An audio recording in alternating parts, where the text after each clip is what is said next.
Welcome to everyone here. This is the July 2025 meeting of the Florida Defense Support Commission. I'd like to welcome all of our commission members this morning and also the Florida Defense Alliance members and interested citizens that are with us in the room participating and also participating via MS Teams and those who are watching on the Florida channel.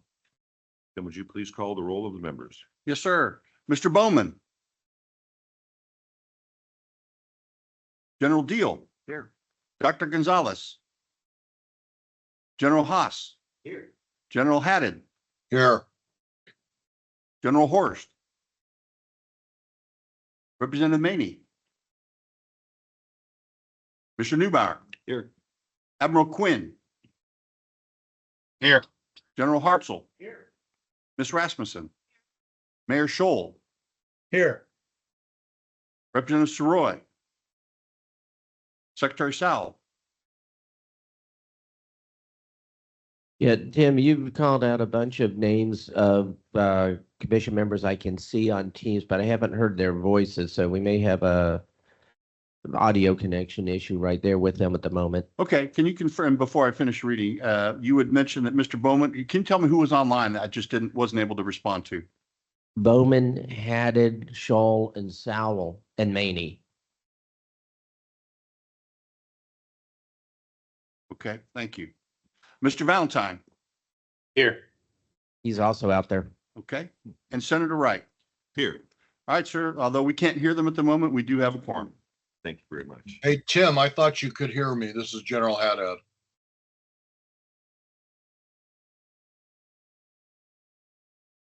Hey, Beef, we can hear each other, but they can't hear us in the room for some reason.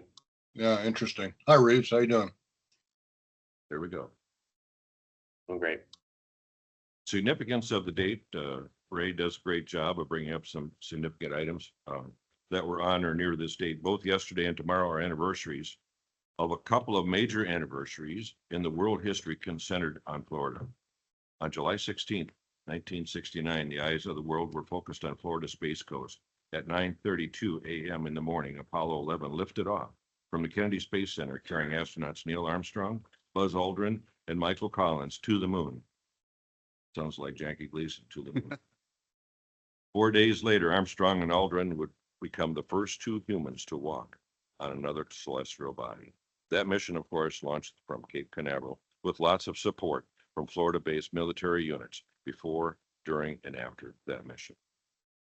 Also leading up to the landmark Apollo 11 mission on July 18th, 1966, Gemini 10 launched from what is now known as the Cape Canaveral Space Force Station on a 70-hour mission that included docking with an orbiting Agena target vehicle, helping to develop the techniques that would be used in our lunar landing program and all subsequent space flights. There's your history lesson for the day. Well, we have a flag here. We're going to stand and we're going to say the Pledge of Allegiance. Mr. Neubauer, would you please lead us? Flag, United States of America, to the republic for which it stands, one nation, under God, indivisible, liberty and justice for all.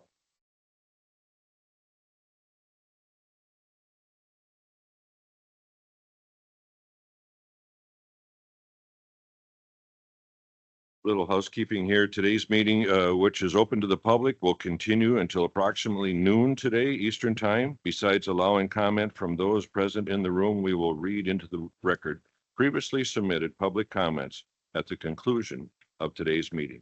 So anyone wishing to submit a public comment can please email it to ray.collins@commerce.fl.gov. That's ray.collins@commerce.fl.gov. And further, with the Sunshine Law that we all love here in Florida, remind all the commissioners that we are subject to the Sunshine Law. You are not allowed to discuss commission business among yourselves unless it is during a publicly announced meeting. Additionally, the meeting minutes will be recorded, then summarized for your review. And after the minutes have been approved, then they will be posted to the commission's website. We're honored to have so many folks with us here today, and we would like to thank Howard didn't make it. Over here from Clay County. He's here. He's here. There he is. Oh, he's hiding back there. Good morning, sir. How are you? All right. We also have with us today, he is a retired U.S. Navy captain and former commanding officer of NAS Jacksonville. Howard, I know you were instrumental in setting up the wonderful social we had last night, and it was nice. Thank you, sir. And both you and we met your lovely bride, Terry. You've been longtime active members in the Florida Defense Alliance, and I thank you for your dedicated work, and we appreciate hearing from you. You have the floor. Thank you, Senator Wright, and members of the task force. Ladies and gentlemen, welcome to Clay County, the best county in the state of Florida. I really enjoyed the tour. I was just talking to Major General Haas. I don't remember how many of those tours I've had, and he kind of jokingly said you may have been able to give the tour of that base also, and I thank you. We are truly honored to have Camp Blanding, the surrounding military installations in our area. A majority of the veterans, of the retirees, and the active duty service members that are here in the area live in Clay County. You want me to tell you a secret why? Because the quality of life and how friendly the community is. We have A-rated schools. We have the top elementary school in the state of Florida. We also and we have the number 1 and we have the number 10 elementary school in the state of Florida. Patterson Elementary was 1, and Orange Park Elementary was number 10.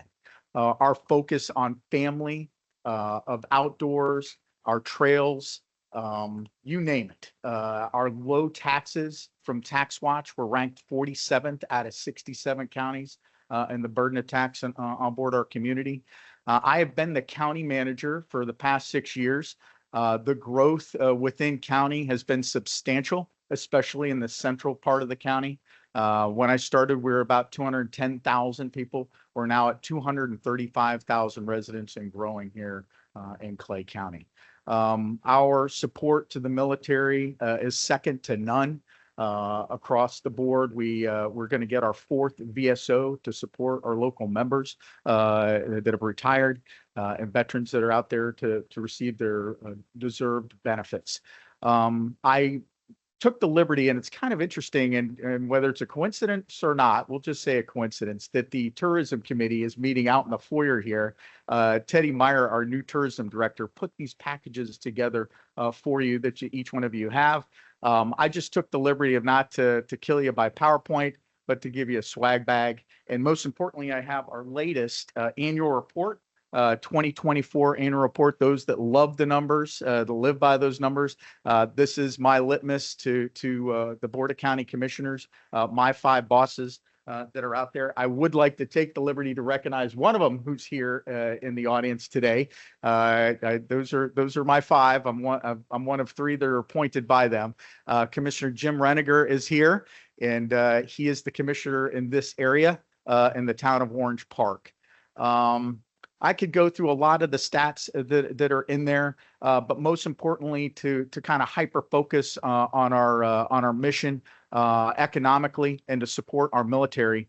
I know General Hartzell, you mentioned about this area in the community becoming the drone capital of the world. Sir, I can assure you that we stand by ready to support you in all those efforts that are here. I'd just remind the task force that we have a small airport on the southern part of the county that's right up against and butts up against Camp Blanding, Keystone Heights Airport. And I know later today, I think there's some meetings that are there with our president of the Clay County Economic Development Corporation, Crawford Powell, who was there last night also at the social. I stand by ready to answer any questions that you all have. I just wanted to give you a warm Clay welcome here and let us know whatever we can do for you. But thank you. Thank you. Any questions for Howard? I really commend you on the 3rd VSO. Sometimes when we deal with our veterans, I don't know why, but they're not even aware that we have such a thing. It's like we need to help them to know that information is available, that those services are available. And I thank you for what you're doing. Thank you, Senator, and thank you. Okay, we're going to turn to old business, approval of the minutes. The first item under old business is the approval of the minutes from our May 15th, 2025 meeting in Tallahassee. Commission members, you'll find a copy of the minutes under your tab 2 in your meeting booklet. And I know that Kay Rasmussen has a correction in the minutes that she would like to make. So Kay, please explain to us what you found. Thank you, Mr. Chairman. Yes, on page 8 of the minutes, third paragraph in my report, just some information was inadvertently omitted on two different topics that are identified in the third paragraph. I mean, if you read the third paragraph, it is obvious that the thought there was skewed. The paragraph doesn't make any sense. There's actually two topics there and they kind of got jumbled together. So I did contact staff yesterday about that. They do have the actual report that I provided. So all I'm asking is just to identify the two different thoughts in that paragraph. One is the industry day and the comments that were made by our opening keynote speaker, Mr. Michael Contrado, the technical director of 96 Test Wing. He was talking about the Eastern Gulf Test and Training Range. That was one thought. The second thought was Mr. Del Marks attended and his confirmation was in process and its final steps with the closing statement of that paragraph. So it's just a minor cleanup of copy and pasting. Thank you. Thank you, Kay. Thank you very much. Are there any other corrections that anyone would like to suggest on the April 2025 minutes? If not, do we hear a motion to approve the minutes on our April meeting? So moved. So moved and second, all in favor, say aye. Aye. Nay. Motion approved. Moving on to commission grants and contract status, Dr. Tony Spiffy. Well, now, Spiffy. What a name, huh? Sorry about that. We'll give you an update on the status of the commission grants and contracts. Hey, buddy, how are you? Good morning, sir. Good morning, everyone. Excuse me. I'm Dr. Anthony Spivey. I am the recently appointed finance guy, the grants administrator in the Office of Military Defense, and been there since April, and it's been a great time. So far, I've been learning something new every day, and I'm just glad to be a part of this group now. I'm retired military, Air Force, 21 years. Worked in the accounting and finance career field the entire time. So it feels like I'm back home again, just don't have the uniform on. So at this time, I'll just give a briefing on your commission grants for the 23-24 year. We are currently working with 5 of those grants, and of the 5, 3 of them, we are still working with the Accounting and Finance Office and Office of Account Compliance to review the invoices and get those paid. The last 2 of those year, Orange County Research, their invoices were paid on June 12th of 2025, and the grant for Greater Miami's Chamber of Commerce was paid on May 6th of 2025. And as I said, the other 3 remaining ones for University of West Florida, City of Jacksonville, Emerald Coast Regional Council, we are working with the various agencies in the department to get those paid. Now for the 24-25 grants, there are 4 of those. They're all actively in progress. We are working with the individuals to get those executed. And for some of the updates on those, the one for Polk County, they received a no-cost extension to June 30, 2026. The Clay County Development Authority also received a no-cost extension to September 30, 2025. And the University of West Florida also received a no-cost extension to September 30, 2025. And Tampa Bay Defense Alliance, they are working actively to execute their agreement. And barring any questions, that's it for my report. Do we have any questions? Seeing none, Dr. Spivey, thank you very much for your All right. report. Thank you, sir. Appreciate it. Okay, on to new business. That's why we're here today. New business. Huh? First of all, I'd like to introduce our Secretary of Commerce, Alex Kelly. Would you like to make a few comments, sir? And there you go. Thank you, and good morning, and thank you, everybody. And it's great to be here again today with the commission.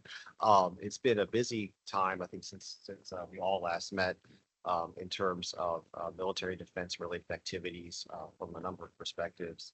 legislative, of course, and economic development. I do want to start with a thank you. I think it's a really important one.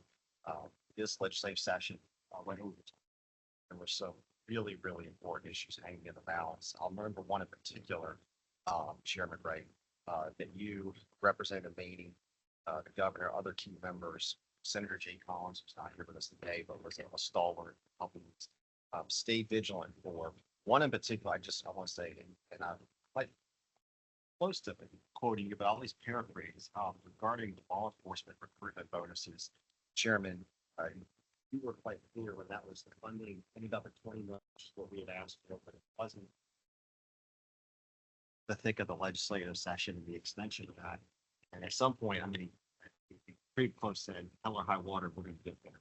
And we did. So I want to thank you in particular, Chairman, but you, Rep. Maine, a number of important grant programs got across the finish line that obviously we just heard about the Defense Commission's grants, but in addition to that, the Defense Reinvestment Grants, both of which the application windows are open for right now. A number of other infrastructure grant programs, several of which we have application windows open for. So I want to thank you all for your work there. Some incredible bills passed.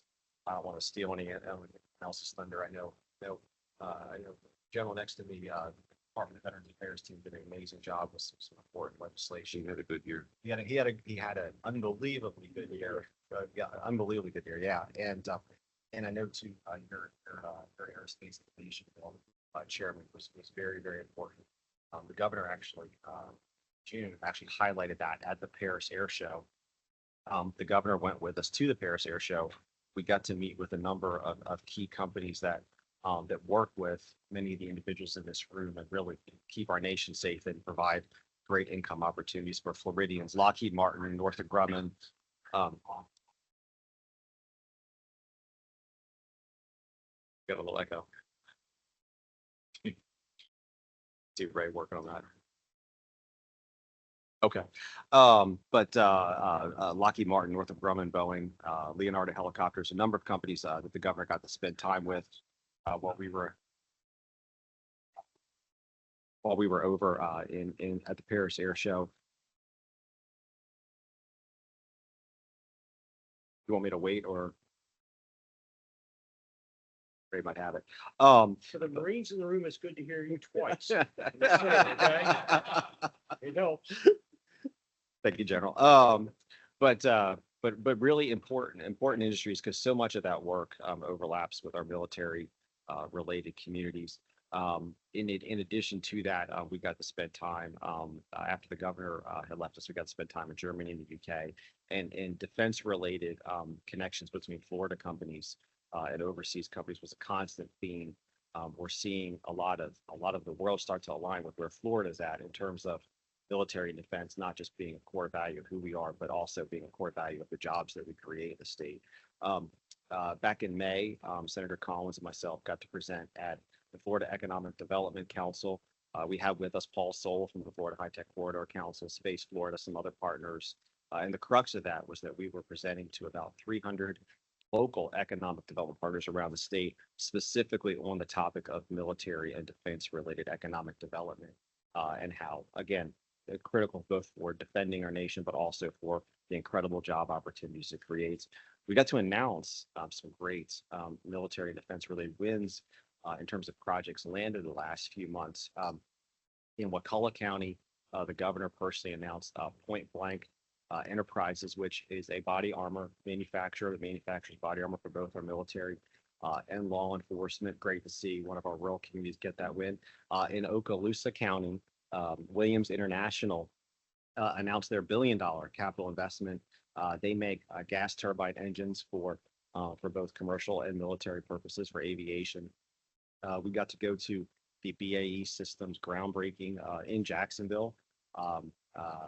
It's a dry dock ship repair that's going to be predominantly for military related ship repair in Jacksonville, bringing some incredible jobs, incredible technology, by the way, too. And in addition to that, while we were in Paris with the governor, we got to announce a project landed in the Jacksonville for Cecil Airport. for auto aviation, who will both serve military and commercial related aviation purposes. So we're seeing a constant theme, and a lot of those are driven by really important partnerships, including for many of those in the room.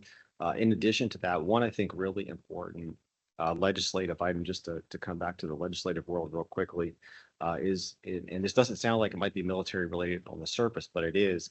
The legislature, Chairman, you, House and Senate, with the governor's support, extended our data center sales tax exemption, which is actually critically important for our military. Of course, it's important for the commercial world too, but our combatant commands in Florida rely on significant computing power processing, AI power processing data that's critical for both military and for the commercial world. So that's going to help Florida continue to be a centerpiece of those kind of partnerships. So it's been a few strong months.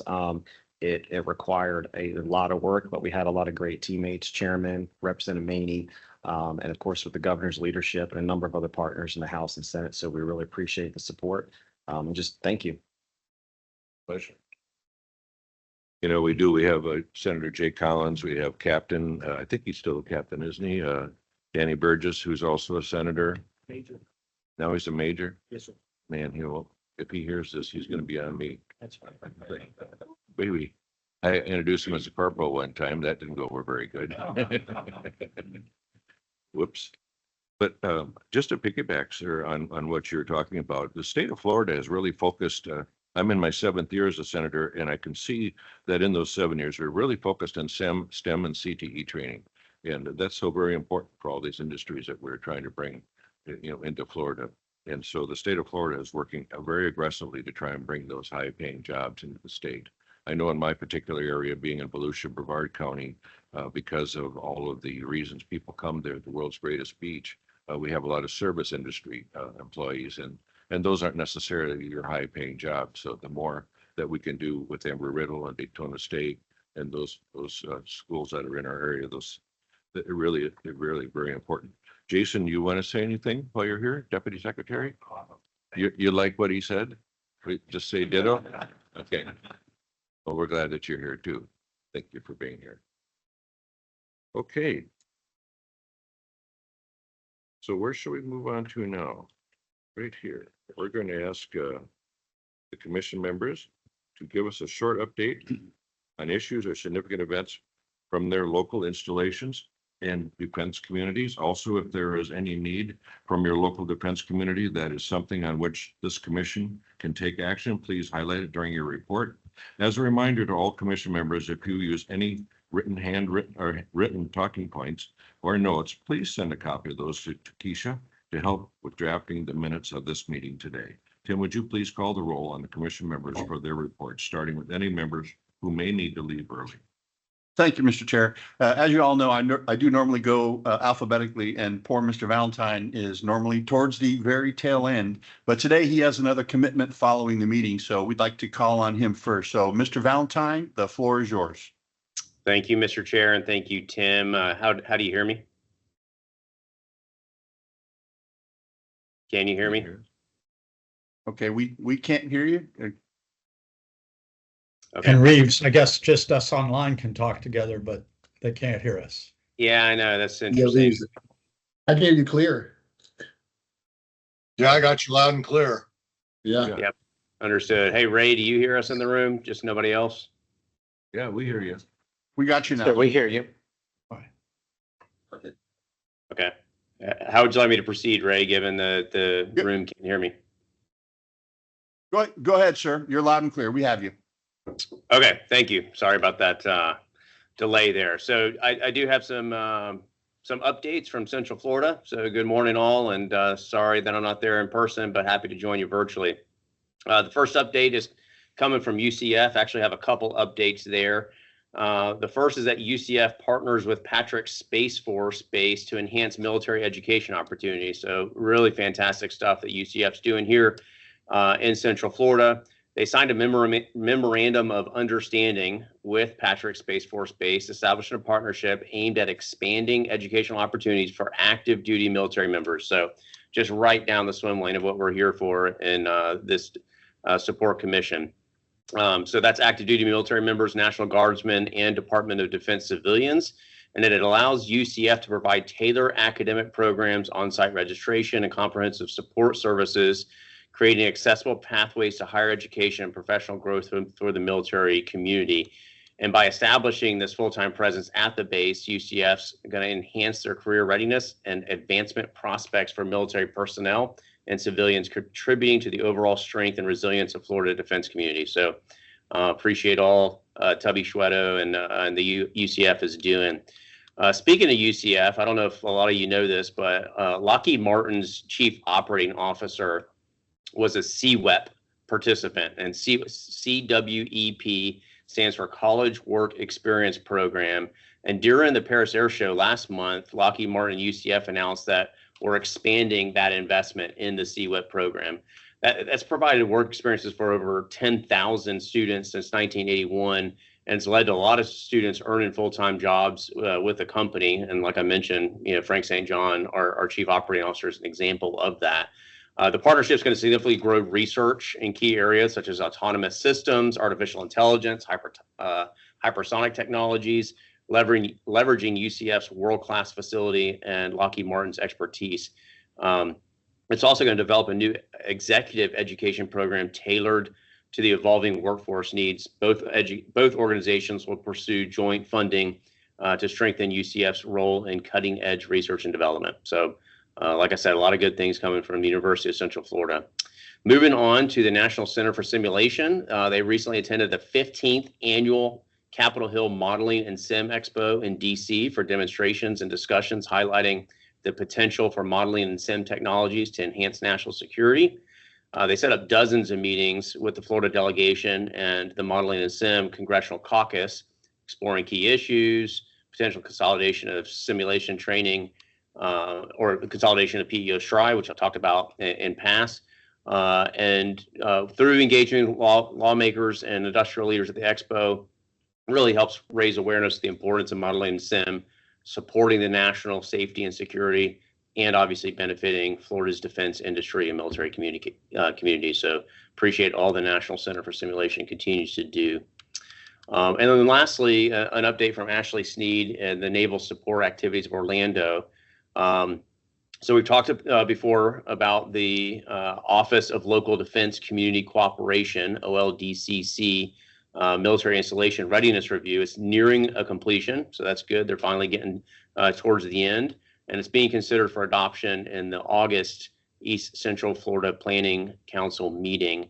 We've talked about this before, but it's all about supporting encroachment and partnering efforts with the Naval Undersea Warfare Center in Oklahoma and Pine Castle Range Complex, with an estimated start date of October 1st.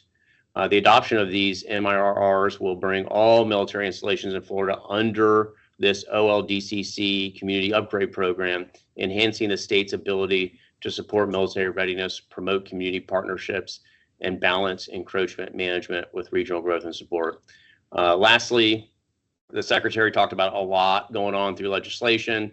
And so, the defense industry writ large continues to closely watch federal budget developments, including the reconciliation bill, the PresBud request for FY26, and then the subsequent HAC, HASC, SASC, and SAC committees, and what comes out of that. So important to our military industry in Florida here. That concludes my comments, Chairman, and Tim, back to you. Thank you, sir. Any questions for Mr. Valentine? All right, thanks, sir. Mr. Bowman.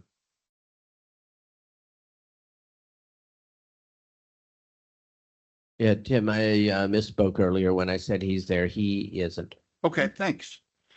General Deal. Thank you. Just a couple quick things. First, on the thank you train, I'd like to keep it rolling and thank our tag, Colonel Haas, Colonel Hunt, for the great time together yesterday. The deep dive, if you will, into the National Guard was very impressive, and so much that we need to know to continue to support the greatest state guard in the country, especially the tour. the tour all around Camp Landing, things that I'd never even realized, but at the same time, it just puts everything that you mentioned in our discussions. When you see it and you touch it, you will remember it. So thank you yesterday for a great time.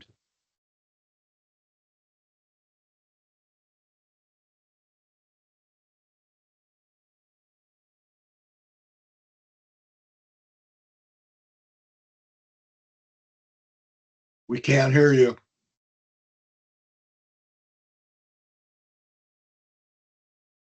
Likewise.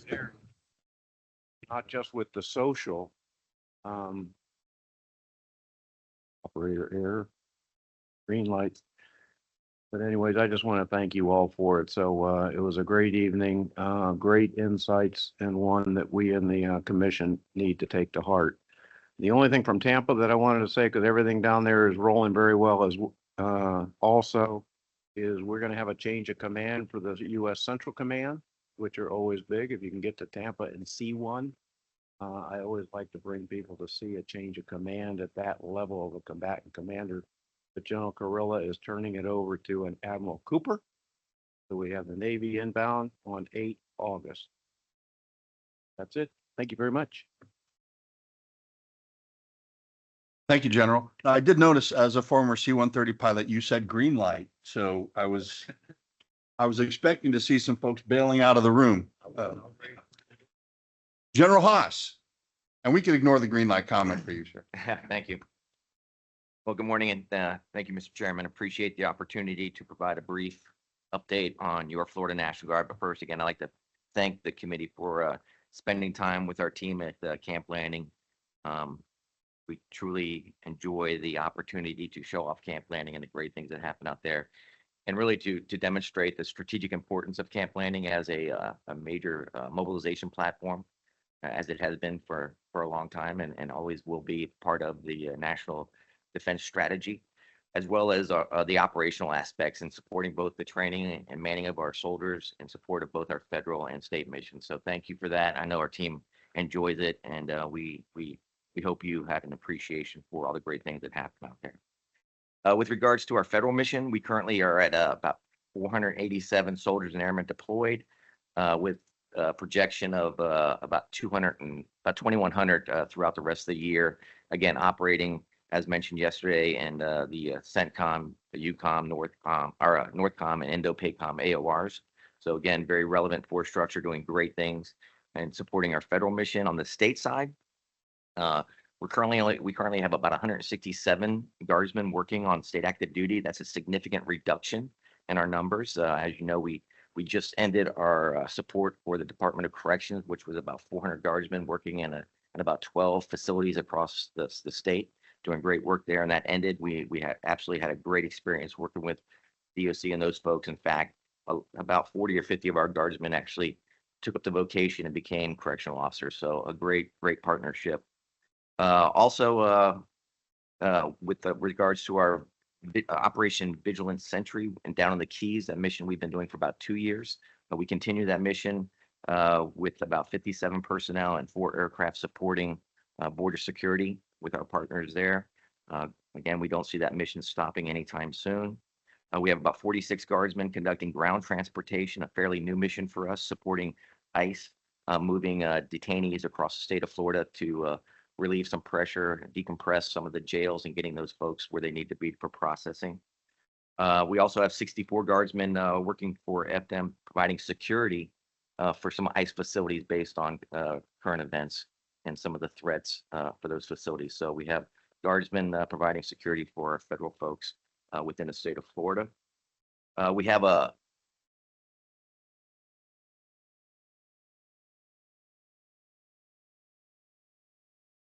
We lost you.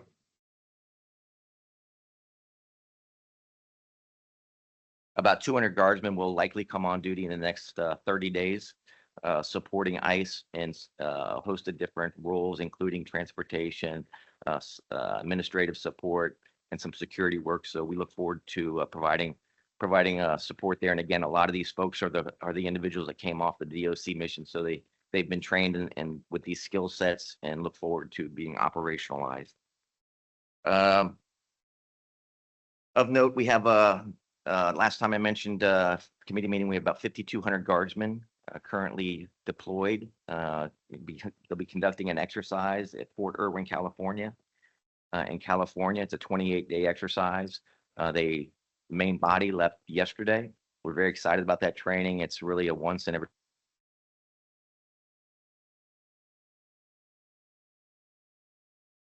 about a once in a 10-year opportunity for that type of an organization. So it's a great training experience. Unfortunately, it does leave Florida short about 5,200 guardsmen.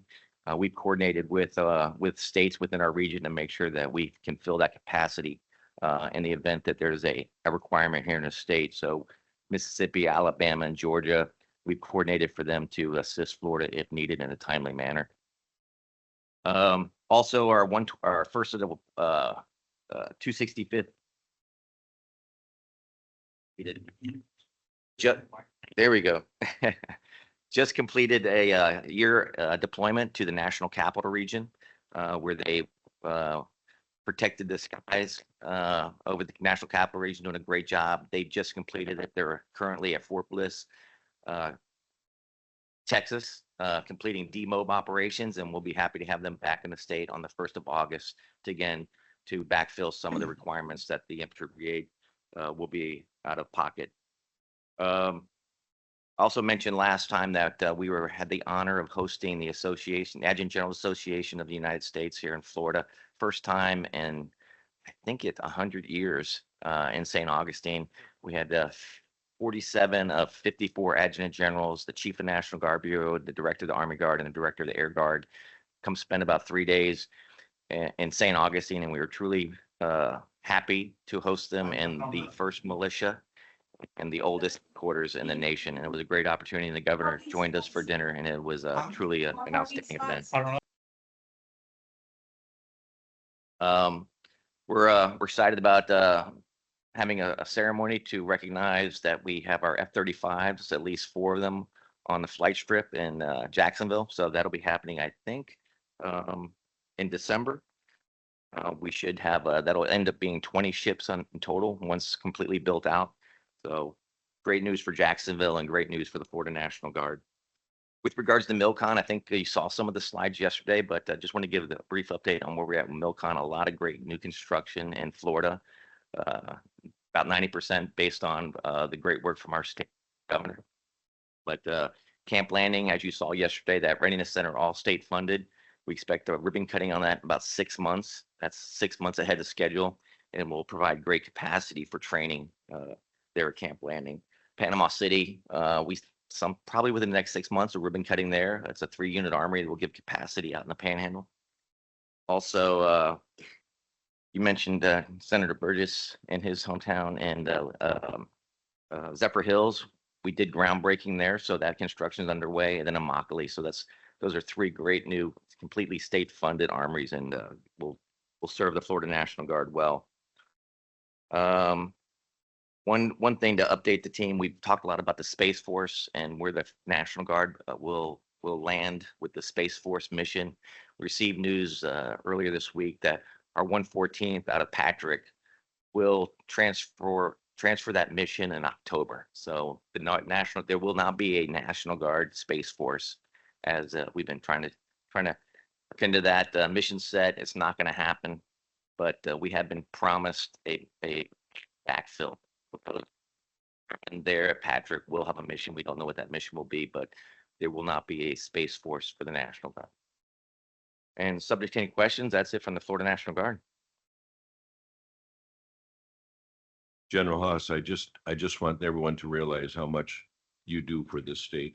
There are people around the United States that are calling on you to take care of federal needs, worldly needs, state needs, and you're doing it with 12,000 guardsmen. And we are going to try to get that number up to 22,000 guardsmen for you. We're woefully short. We're based on 1958, really 1958 population. Well, we're 23 million people now. We need to get that number up for you. I just am amazed at how you handle it. If I am ever in a fire crisis, I'm calling you to take over because you handle it all so well. So I appreciate you very much. Thank you, sir. Thank you, sir, and I appreciate your support, your continued support. We're scheduled for the 15th of August, and I look forward to the team going to DC and carrying the water on this mission, but we definitely owe it. The citizens of Florida are deserved a larger National Guard, and our National Guard needs the relief of more forces. So thank you, sir, for that. You're welcome. Thank you. Thank you, sir. General Haddad.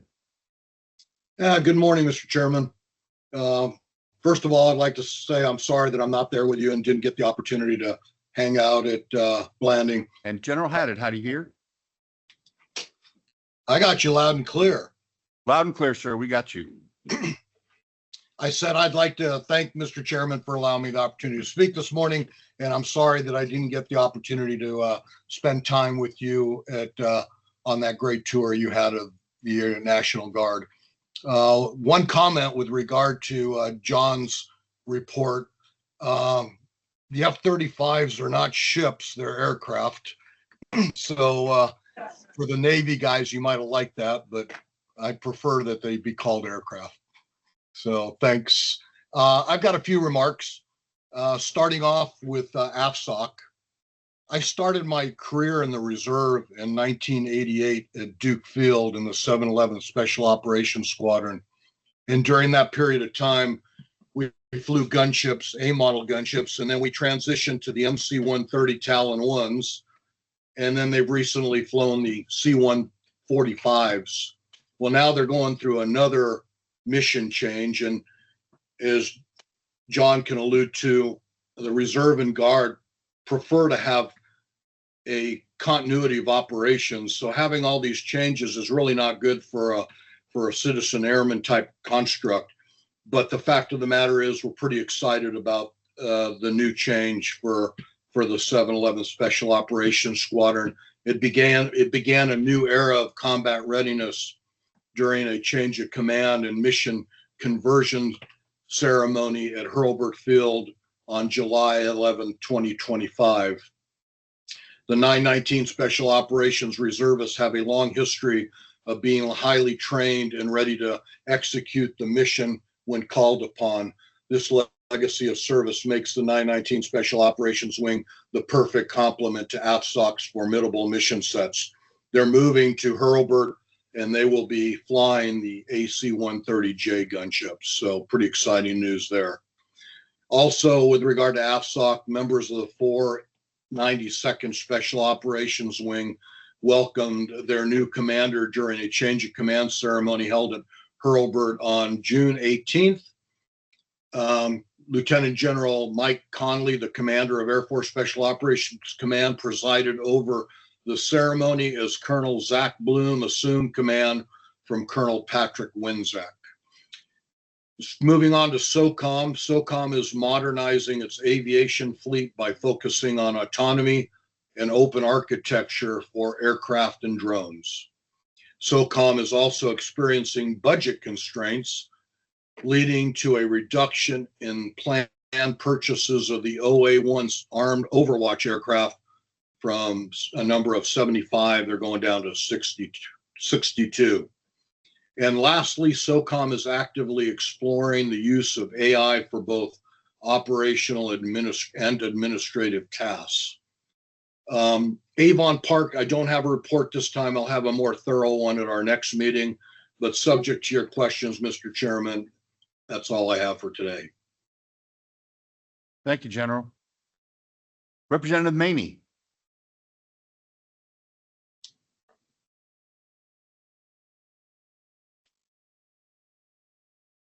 And Representative Maney, how do you hear?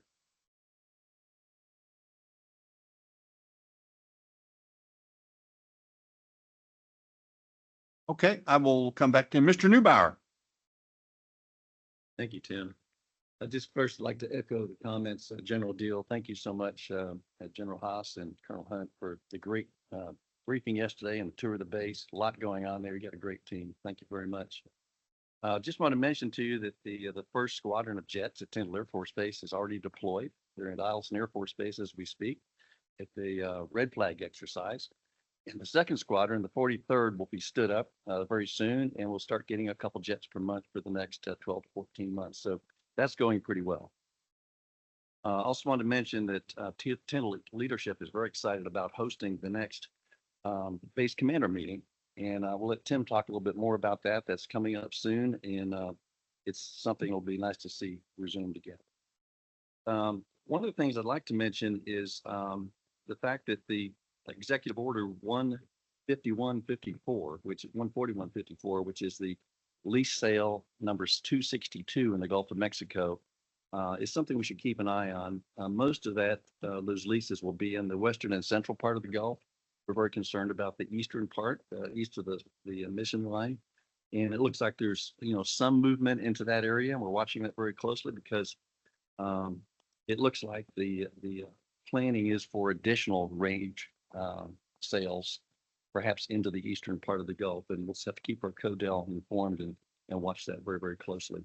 I think the Gulf provides about 14% of our domestic oil consumption. So it's certainly a target. And it's very important to all the bases along the Northwest Florida coast to keep that range very clear. I think that's the only things I've got. Is there any questions? Thank you, sir. You have something, Mr. Chair? No. Okay. Representative Maney, are you on the line? Okay, we'll try later. General Hartzell. Good morning, Chairman, Commission members. It's interesting. The chairman said we were getting your local installations member report. Well, my local installation is from Key West to Pensacola. So I'm going to give you the statewide report in about 1 minute. No, I was actually able to join the governor at the Tampa International Airport a few weeks back when we were personally welcoming, hugging American citizens who've been rescued and brought home. What an honor. I was invited to be there. I was with Kevin Guthrie, our DEM director, and some others, but it was just good because veterans understand rescuing people who are stranded in need. We do it all the time around the world. Americans do, especially American citizens. So it was just a blessing to be there. And the governor named a senator an action figure, and his name was Jay Collins, because my battle brother Jay Collins was actually in Israel and Jordan at the time when we were he was putting them, helping them get out, and we were welcoming them, and we were literally front end, back end. And that's what veterans do. And I think the world of Senator Collins. I also am very happy to hear that I have a new cabinet member that I report to. I report to the governor and the cabinet of the state of Florida, and our new CFO cabinet members, Blaise Ngoglia. And Blaise understands veterans very well. I've talked to him many times about veterans. He's a huge supporter of our veterans and families in Florida. And I'm very happy that he's now one of my cabinet bosses. FDVA, your Veterans Affairs for the state of Florida, we did have a good year. We had a great year, and it's believable. It's not unbelievable. It's believable because we have a governor and we have legislators like Senator Wright and others, Pat Maney and others, who have fully funded the budget that we asked them for. It's the largest budget we've ever had in our agency's history. When other agencies were tightening, restricting, and all for the right reasons, for efficiencies, we're growing and expanding because veterans are moving to Florida, and our legislature understands that. So again, we had a great year, and it's very believable. I'm not going to go into what we were able to pass legislatively. Great bills, great support for our veterans, but please go to floridavets.org. That's our website, floridavets.org. Click on the news tab, and under that, you'll see legislative update. floridavets.org, news, legislative update, and it says everything that happened in this past legislative sessions to help our families, veterans, and survivors. And again, I appreciate the governor's leadership and our legislators for doing that. I've been visiting colleges and universities all across our state. In the past month, I've been to USF, UWF, UCF, St. Louis University, Embry-Riddle, Full Sail, and on and on. And next week, I'm going to be going to FIU at the invite of President Jeanette Nunez to come and look at their student veteran services centers and what they're doing for students using the GI Bill. Why? Because one, veterans earn and deserve their GI Bill, and two, veterans are moving to Florida. And we want to make sure that they're being fully supported. And we have great programs in our college, universities, and technical schools for our veterans. So again, I'm going around doing battlefield circulation for my local regional report, making sure that we're taking care of our veterans, and they are. Last thing I'll talk about just briefly is the U.S. federal VA has funded, they put out their list for facilities, the money that our American taxpayers pay for buying and fixing and building new facilities for the VA, federal VA, for the new construction of a state veteran nursing home, Florida is number one on the list. We got funded number one on the list for a new facility, and it's going to be in Collier County. And it's a continuum of care facility. Again, look on our website. You'll see what it's going to be able to provide. Again, Florida leads.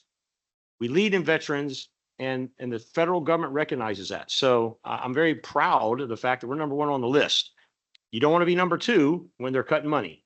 Number one's good, and we are. And then obviously I'm here to support the U.S. National Drone Association. We'll get a brief here briefly about that. But what we're doing, again, Florida leads, because those of us who've served and been in uniform and still in uniform realize that we need to be better in drone warfare. We must get better in drone warfare, and we will get better. And I want Florida to be the leader for drone lethality for our nation, because that keeps our soldiers, sailors, airmen, Marines, Guardians alive. And that's what it's about when you've been there and you've had to send people home dead. All right, I'm just being blunt, honest about it. So we're doing it. We have great support with General Haas and his team. Avon Park has been so supportive of what we're doing. We've got companies, Alex Kelly, my battle brother secretary, is bringing the industry in, bringing the economic in, and it's all built together. So go forward and move forward with drone lethality, and then let the enemy and others who want to take us on, let them worry about it. I want them worrying about us, not worrying about them. So thank you. Thanks, Mr. Chairman. Thanks, General. And for those of you, General Hartzell mentioned the great support of Avon Park. We have the Avon Park commander here, Lieutenant Colonel Popeye Chang. So appreciate you joining us here as well. Moving on, Ms. Rasmussen. Thank you very much. So to begin with, I am going to also jump on the thank you train for General Haas and the Camp Blanding leadership team and the commanders on deck there. It was an excellent tour. It was very informative and very well executed. And I enjoyed it immensely. I learned quite a bit. And so thank you very much again. So let's see here. Within Dr. Speedy's grant report, there is a component in there that I do want to reference. It's the Emerald Coast Regional Council, MER. That grant will close. It was extended by this commission. It'll close in November. And we are working to execute 10 IGSAs across Northwest Florida. One of those has been executed, and we are looking forward to closing the remaining 9 by the November timeframe. The Air National Guard Air Reserve Command Test Center has established its first F-35 combined test force at Eglin Air Force Base. The 96 Test Wing has established a new test site south of Tampa to support the military test and training missions over the Eastern Gulf Test and Training Range. The United States Air Force is integrating artificial intelligence into air combat. The 40th Test Squadron at Eglin Air Force Base within the 96 Test Wing conducted an autonomous trial in the Gulf Range with unmanned jets flying alongside piloted aircraft. So the unmanned tactical aircraft are developed to operate in tandem with the crewed aircraft in high-risk missions in order to reduce potential human harm. As Secretary Kelly mentioned, Williams International is coming to Okaloosa County, and they will be investing $1 billion into Okaloosa County, into their new facility. They'll be locating in the Shoal River Ranch facility or gigasite, and they'll be providing, when it's all said and done, over 330 jobs. We will be welcoming a new daycare center in the Fort Walton Beach area. The Grow With Us Learning Academy will be opening up a 16,000 square foot facility at the Freedom Tech Center, which happens to be an EUL partnership with the 96 Test Wing at Eglin. The Army 7th Special Forces Group, which has their cantonment site on the Eglin Range, held their Red Empire Week in June. They opened up their cantonment site to the public and held capabilities demonstrations. On the last day, they executed their memorial wall ceremony, and that is to stand as a lasting tribute and legacy to the sacrifices of their members. So as Mr. Neubauer mentioned, a concerning threat to the Eastern Gulf Testing Training Range, I am also going to mention another threat to our range, and that is the executive order of unleashing American energy. So in this executive order, which came out in January, it specifically addresses oil drilling along the outer continental shelf lands surrounding the United States. So as you all know, the Eastern Gulf Testing Training Range has an outer continental shelf that runs right through the middle of it.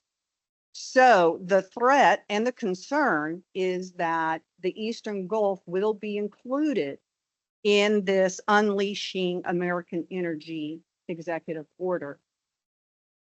Now, you all also know that, let's see, in 2020, the then Trump administration provided an executive order extending the protections of the Eastern Gulf Testing Training Range for 10 years to 2032.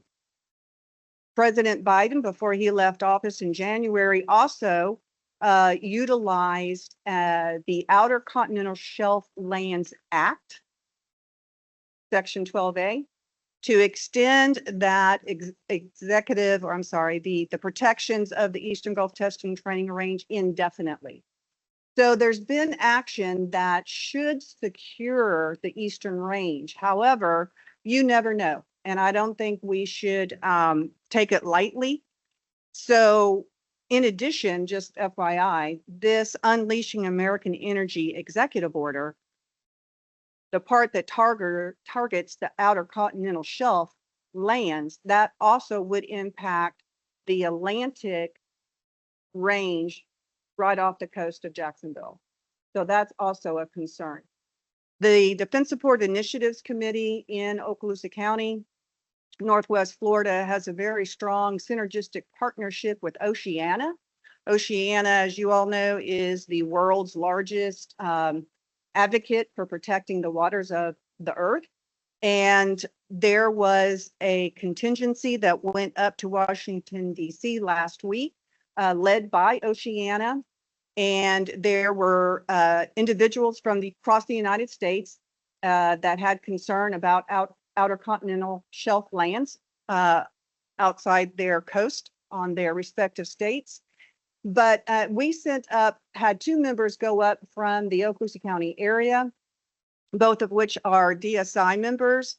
And the messaging was from their perspective, the messaging was to continue to protect the Eastern Gulf Testing Training Range for our military mission on our national security. So conceivably, the Eastern Range may not be targeted. However, again, you never know. And I think that this is something that this commission should be paying attention to, because we don't want to get too relaxed and think that it's okay.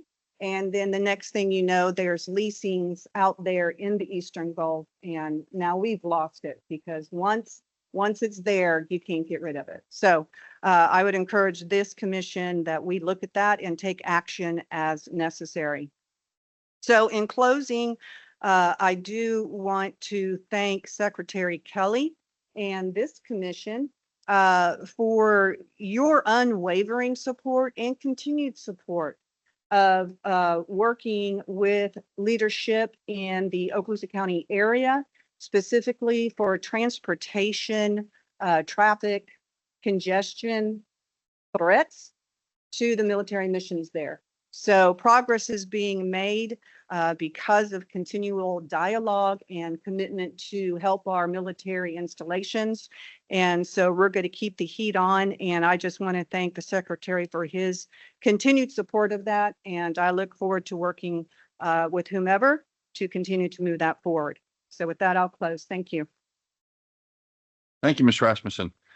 Ladies and gentlemen, as you know, Representative Maney is on the line, but we're having some audio problems, so I was provided an input from him.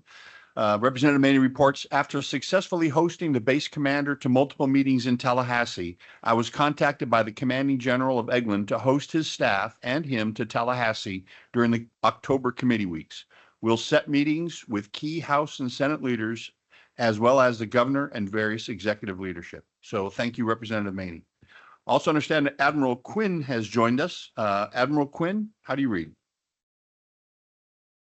I read you loud and clear, and I have no update. You guys can head to the beach. Thanks, sir. Order received. Mayor Scholl. Yes, Mr. Chairman, good morning. I'll start off with also apologizing for not being there yesterday. Really was looking forward to coming up there, but I had a priority engagement later today that prevented me from coming up there, and I'll start off with that. I'm going to meet with Vice Admiral Gray, Commander Navy Installations Command, and Rear Admiral Hewitt, Commander Navy Region Southeast, to discuss housing at Sigsbee Park Annex of Naval Air Station Key West. We've been working on this for a while, quality of life improvements and additional housing, not only for uniformed military personnel, but for DOD and other federal government civilians because of the housing shortages down here and the exorbitant cost of rentals outside the fence line. So looking forward to that meeting this afternoon. And tomorrow, NAS Key West is hosting Congresswoman Debbie Wasserman Schultz. She'll be down here again. Her focus on meeting with the installation command will be housing focused visit. And I know we've tried for years down here to try to get housing improvements, not only for the active duty, but also a locality pay. And I know we've talked about that for the Panhandle too, but a locality pay that would allow our DOD civilians to be able to afford to be down here. So lots of discussions focused on housing. The whole organizational structure down here in South Florida had changes of command, it seems, in the last 3 weeks. I know I mentioned it last time that NAS Key West was going to have a change of command. Well, they did that on the 30th of May. Captain Colin Thompson relieved Captain Beth Rigoli, and he hit the ground running, and things are going smooth out there. In fact, they've been flying lots in the last few weeks, but most recently with the T-45s from the training command. And prior to that, the F-A-18s were down here working hard. So they're staying very busy, not only at the airfield, but down at the seaport and all of our tenant commands, the Army Dive School, and the Coast Guard. So the other changes of command that occurred here in the last couple of weeks, the Coast Guard sector, Key West, Jason Ingram was relieved by Captain Josh Empam. And then the District 7 up in Miami, which is now District Southeast for the Coast Guard, Rear Admiral Doug Schofield was relieved by Rear Admiral Adam Shammy, who is a former Key West sector commander for the Coast Guard. And then this week, early this week, Rear Admiral Joanne Burdian, the director of the Joint Interagency Task Force South, was relieved by Rear Admiral Jeff Randall. And Admiral Burdian left here. She was only here a year, but she's going up to Portsmouth, Virginia, to be the 3-star Land Area Commander for the Coast Guard. So lots of moving parts down here, but all good people. And we're looking forward to continued great success down here. Last week, I think it was, or 2 weeks ago, I wasn't there because I had to be at a Florida Association of Counties meeting, but the City of Key West and Monroe County representatives, along with the Naval Air Station reps, met with the new staff representatives from the Office of Local Defense Community Cooperation and had a good meeting there, although I need to get a debrief from that. And then lots of community outreach events and local support events down here on the base and in the community. I think one of the highlights was the Navy band from the Southeast region was down here, and they did 6 different community concert performances up and down the Keys, and that was great outreach and very well received, and supported a lot of engagement in Monroe County down here.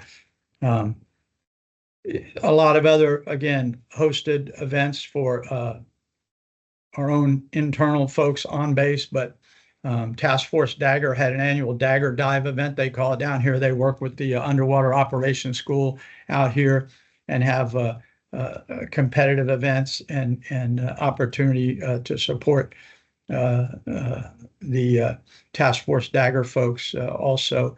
And Combat Wounded Veterans Challenge down here, again, supported by the Army Dive School. So just really good opportunity to engage on base and off the base with different events. So that's all I have. And again, my apologies for not being up there with you guys. Thank you, Mayor. General Hartzell, you had a follow-up?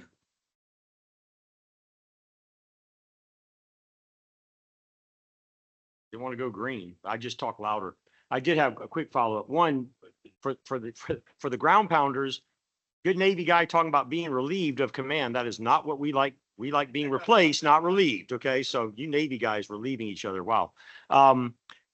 The one other thing I was able to do, I got to do in my role was when Mark Van Trees is support the troops. Look him up. He has been supporting our veterans for years. He was actually made an honorary Marine. So he is a Marine made by the Commandant. I think there's only been 74 in the history of our Marine Corps. But he sends things to troops overseas. He's been doing it for years, supported me and my Marines and sailors in Afghanistan, Iraq.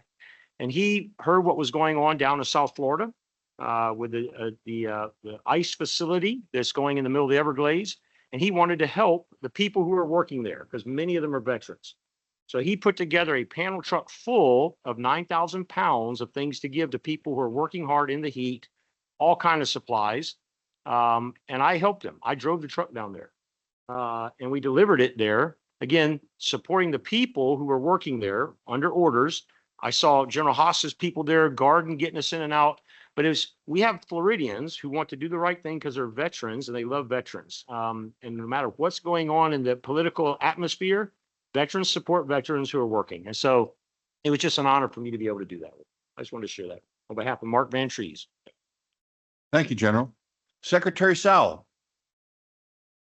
Buddy, first I wanted to piggyback off of what Hammer said. Mark Van Trees is a outstanding leader in Tampa Bay. When I worked at the port years ago, he was the one we would go to for all things veterans. When veterans needed something such as this, emergencies or services, diapers for kids, he was there. So the title of Honorary Marine is a rare title given by the headquarters of the Marine Corps. And I wanted to just piggyback on those comments because Mark is doing amazing work around the state. First, I'll be talking about Navy Region Southeast. So I appreciate Mark McManus, who is the Community Planner and Liaison Officer for NAS Jackson Naval Station Mayport. The Navy installations in Florida remain strong in requesting Defense Community Infrastructure Program grants, known as DCIP. You have the Naval Air Station Key West supporting 3 grants for $9.5 million, $5 million, and $4.5 million. NAS Whittingfield is supporting 2 requests for $3.1 million and $4.7 million, and NAS Jacksonville supporting a $6 million grant request. Over to NAS Jax. NAS Jax change of command is scheduled for 14 August. Captain Ryan Dexter will be assuming command of the NAS Jacksonville, and Captain Michael Buckholt will be reporting abroad as the executive officer. Captain DeWint's next assignment will be as the Chief of Staff for Navy Closure Task Force Red Hill. Captain Buckholt was previously assigned to NAS Jax as the CEO of VP-16. NAS Jax hosted another Compass Rose Ministry outreach with the City of Jacksonville's food pharmacy program, which provided assistance to 187 families dealing with food insecurity. NAS Jax supported 2 recent grant applications. The first is with Jacksonville Aviation Authority, seeking a $6 million DCIP grant to complete taxiway replacement at Cecil Airport. The second is with the North Florida Land Trust, who have applied for a $4 million grant to partner with the state of Florida DEP on acquiring 226-acre island, which is encroaching on the Lake George Range in Putnam County. NES Jacks is hosting the training camp for the All-Navy softball team from 31 July to 18 August as they prepare for the Armed Forces and World Military Championships in Oklahoma starting on 19 August. Over to Naval Station Mayport. Naval Station Mayport hosted a change of command ceremony on 10 July. Captain Michael Trumbull assumed command from Captain Brian Bender. Captain Bender will be transferring to Navy Region Southeast to be the operations officer. Captain Trumbull is a Poseidon 8 Navy flight officer who may be new to the team Mayport, but is very familiar with Jacksonville due to multiple tours at NAS Jacks. Naval Station Mayport hosted their annual Freedom Fest on 27 June. At this event, 4,000 guests were entertained by country music stars Eric Paisley and Chase Bryant, as well as a family fun zone and a fireworks display. The USS Sullivan's, which is a DDG, returned home on 13 July following a 9-month deployment. The ship and her crew departed Navy Station Mayport on 2 November and steamed over 60,000 nautical miles and transited the Suez Canal 8 times. The crew supported combat operations in both 5th Fleet and 6th Fleet in their area of operations. Navy Station Mayport is hosting the Arctic and offshore patrol ships named the HMCS, and what that stands for in Canadian lingo is His Majesty's Canadian Ship, named the Frederick Roulette, from 14 to 17 July. This is the newest ship in the Canadian Navy, having been commissioned on 13 June 2025. Lastly, over to the city of Jacksonville. Other recent changes of command in the Jacksonville area were the Marine Corps Support Facility Blunt Island on 2 July, and also Navy Submarine Base Kings Bay on 3 July, and U.S. Coast Guard Sector Jacksonville on 9 July. A lot of great changes, and thank you, and that is the end of my report. Thank you, Secretary Sal. So he started off his report bragging on the Marines, and as I think all of us here know, maybe not some in the audience, Secretary Sal is a currently drilling U.S. Navy Reserve officer, but began his career as an enlisted Marine. So Marines bragging on Marines. We appreciate it, sir. Senator Wright, you are next. Thank you very much, Tim. You know, we don't have an installation in my district, but we did have some fun on July 4th. I was MC for our veterans that we have in Florida. You know, we have about 1.5 million veterans that live here in Florida. And we like to try to do something special for our World War II veterans, which we have approximately 5,000 of them still living in the state of Florida. 18 months ago, we figured there was around 10,000. So that's how fast we're losing them. So part of the event was a parade down Main Street in Daytona Beach. I took a Mustang convertible and transported 102-year-old and 104-year-old World War II veterans. And they had a great time. My wife rode with me as co-pilot shotgun. And at the end of the parade, we got the 2 veterans out. The 104 decided it was time to plant a nice kiss on my wife's lips. So he still got it. That's what I say. He's still got it. Yeah. Probably a Marine. We celebrated this same gentleman, Fred is his first name, and we celebrated his birthday when he turned 102, and we probably had 300 people show up for that event, and he danced with every woman in the crowd. So he still he's like an Energizer bunny. He just keeps on and going. So I wanted to just mention too, we talked about bills. By my count, we did 7 veteran military friendly bills, and we also did 5 law enforcement bills in this last session. So we're, you know, I think in basic terms, the men and women that serve to protect our country, and then the men and women that serve to keep us safe here at home. Additionally, one of the funding bills that we made available is for the Restores program. I'm not sure if you're familiar with that. At UCF, we have a Restores program, and that provides primarily help for our EMS personnel, but it's also open for our veterans to help reduce or not, if not eliminate, their PTSD symptoms. And at the University of Southern Florida, they are currently serving 66 veterans where we're doing our hyperbaric chamber treatments, which we have proven will cure PTSD. in our military members. So that is growing, and we hope to be doing as many as 500 per year. The state of Florida provided a total of $28 million for this program. We have 6 chambers there, so we can move quite quickly. Most of the 66 veterans that are there now are from the greater Tampa Bay area, but we do have funding in that program to provide for veterans that need transportation and housing while they come and do those dives. So there's a lot of great things that are going on. I'm proud to serve our veterans and our law enforcement, and really proud to serve you all on this commission. So thank you, sir. Thank you, Mr. Chairman. And sir, that concludes our member reports. Hello, All right. Mr. Chairman, Beef here. I got one question and one comment. Question regarding the isobaric chambers. Is there collaboration with other organizations that are doing the same thing, like Project 22 down in Miami area? Are they collaborating together in terms of that process? Good question. Those folks at M22, they are familiar with our program, and we will accept their people. You know, there's an application process to make sure. What happens when we do the hyperbaric chamber treatments, and it's what they call dives, 41-hour sessions. Oftentimes, somewhere around the 17th to 20th dive, the veteran will start feeling so good that they have a tendency to want to opt out. And if they do, they're going to slide back to where they were. And so our biggest effort is to make sure that they agree and sign that they will take all 40 dives and continue. Otherwise, we've just wasted the cost of doing the first roughly 20 dives. I had a Army Ranger who was really messed up from what he had to do for us, and he opted out at 17 dives. And then he came back and said, "Can I get back in?" Because they fall backwards. Well, I know But, the project is pretty amazing. I went to a fundraiser for that Project 22 a few years ago, and there was a service member that had PTSD since Desert Storm and went through the process and was cured. So it's pretty amazing. It is. The concern, sir, is that not all hyperbaric chambers are run as efficiently as the ones that we are trying to work with. And if they're not familiar with the atmospheric pressure, they should run between 2.0 and 2.5 fathoms for an hour at a time.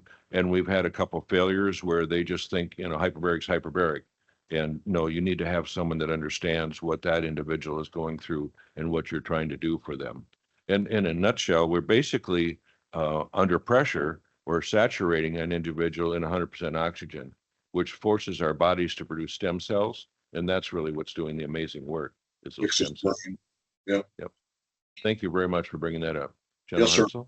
I've got A Beef, just so you know, what the senator's talking about for this $28 million funded study, it's a study that USF is doing, a double-blind study, 500 veterans, to have a report that comes out that says, one, Florida did it. We're the first state in the nation to do something of this scope and scale for veterans with hyperbaric oxygen therapy, HBOT.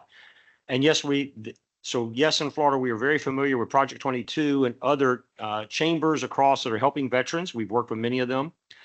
So if those other people who are treating veterans want to help get veterans into the 500-member study, that's great. But this is a standalone study that will be reportable, that will, again, be defensible. So then we tell the federal government, you should have been doing this. Florida's done it, and here's the study to prove it. So now fund it, America. That's what we're doing with that study. Very good. Yeah, I have one addition to my report as well. The change of command for Special Operations Command will be on September 5th, and Vice Admiral Frank Bradley will be assuming command from General Fenton. Thank you very much, sir. Thanks for your question. So that really is my report of what's going on in the great Brevard and Volusia County areas of the state. Should we move forward then? Yes, sir. All right. Thank you very much, Tim. So now we're going to ask Kelly Jo Kilberg, who I believe is online with us, to give us a report from the Washington, D.C. field office via Teams this morning. So Can you I'll do make that? the correction. I'm with the Yeah. Florida Defense Alliance. Yes, you're right. Thank you, dear.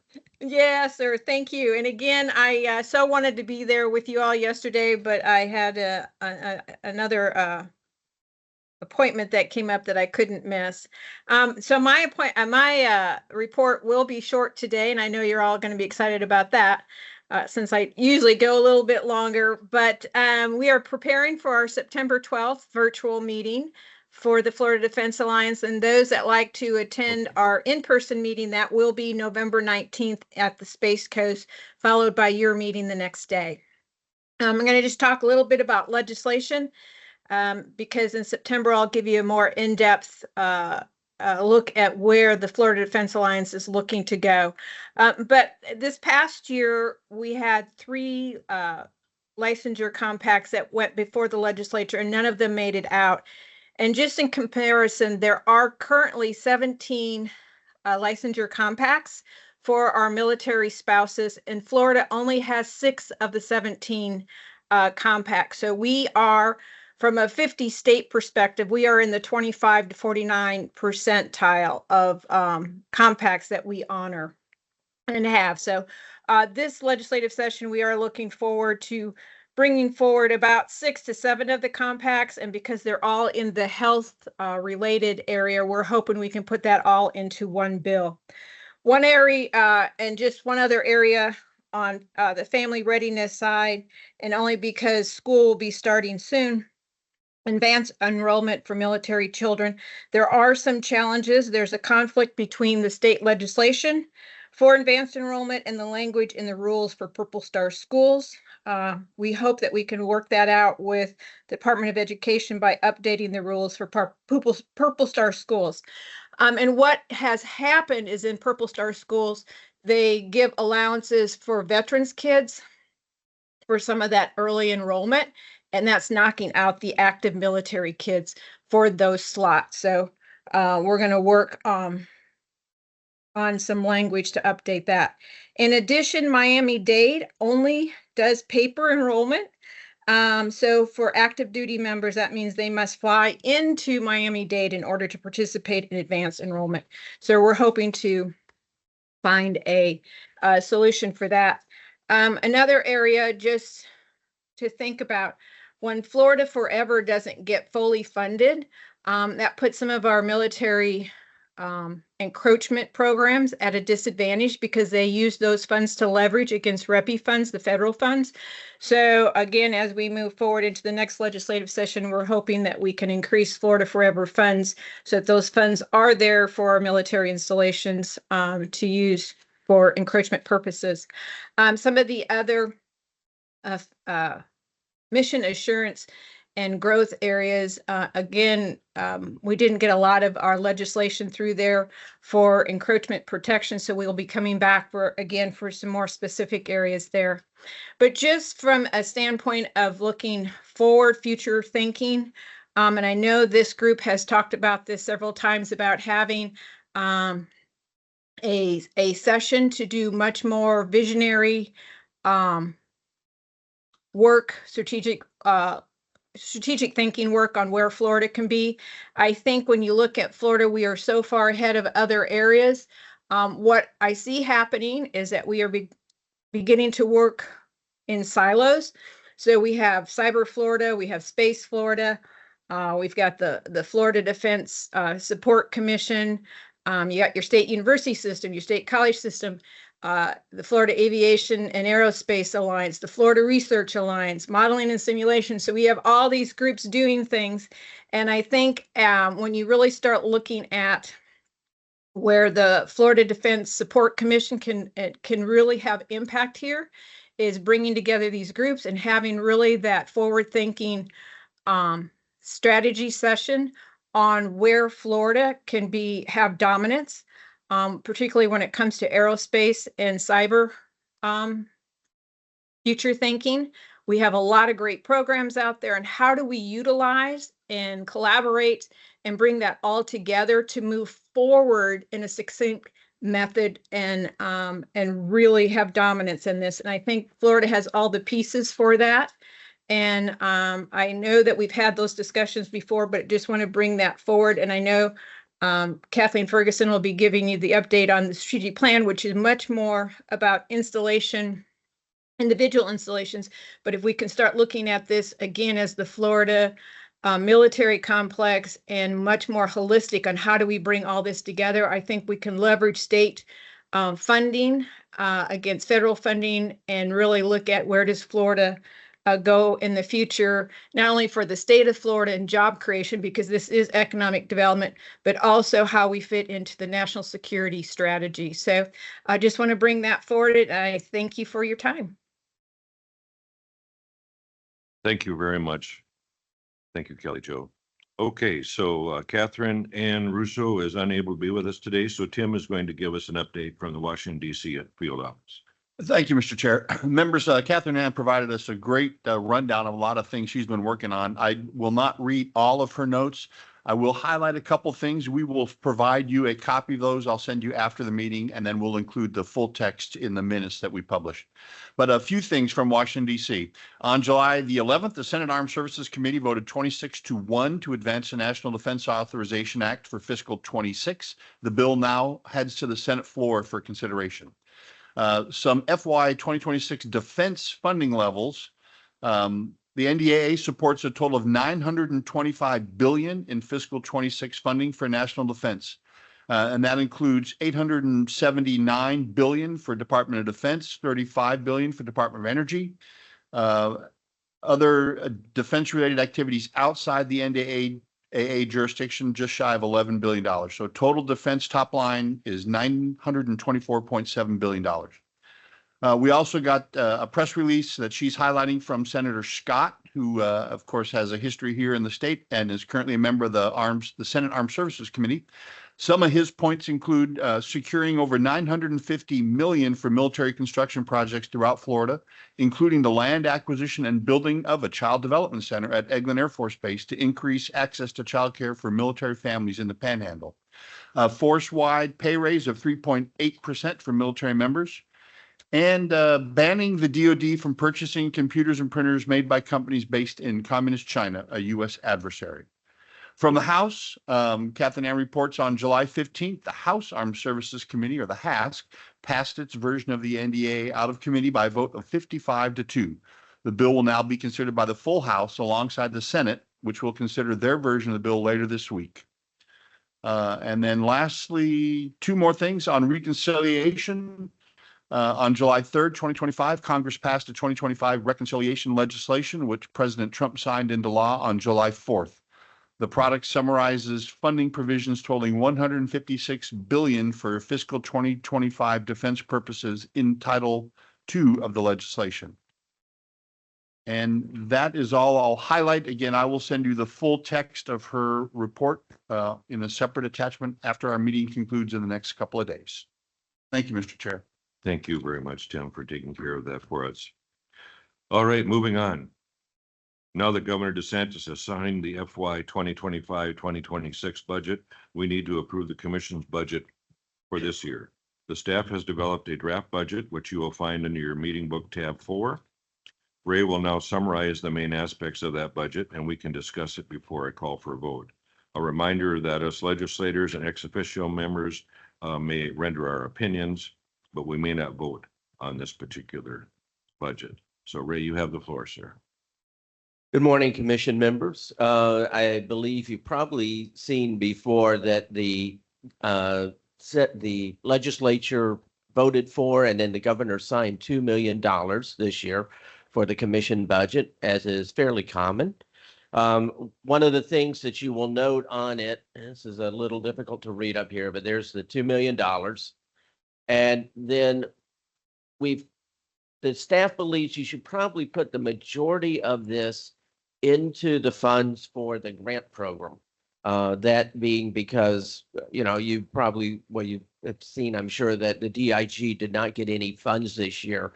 So we anticipate more money coming or more requests coming to the commission from communities that would have otherwise applied for other programs that did not get funded this time around. We've got the typical standard amount in there for paying for our meeting expenses, for your travel to these meetings, the meeting venues, things like that. Those are taken from last year's figures and then slightly bumped up by about 3.25%, I believe is the figure I used, maybe 3.3% to account for inflation over the past year. Also, there is money that is in there for a new version of the military benefits guide and for a new economic impact study, which we anticipate starting this year. Those are the major items there on the budget, the rationale behind them. Are there any questions? Ray? Mr. Chairman? Yes, please. Thank you. It's really not a question for Ray in the proposed budget. Thank you, Ray. As always, great job on sharing that overview. But in regards to the economic impact study, we can certainly discuss this later in the agenda if that's more appropriate. But now that we are going to approve a budget, I'm hoping to find out what the status is for that economic impact analysis RFP going out. As we have discussed in previous meetings, we were going to move out on that ASAP. There was a virtual meeting in May regarding the RFP process. So I still want to keep pressure on that and hope to see that happen as soon as possible.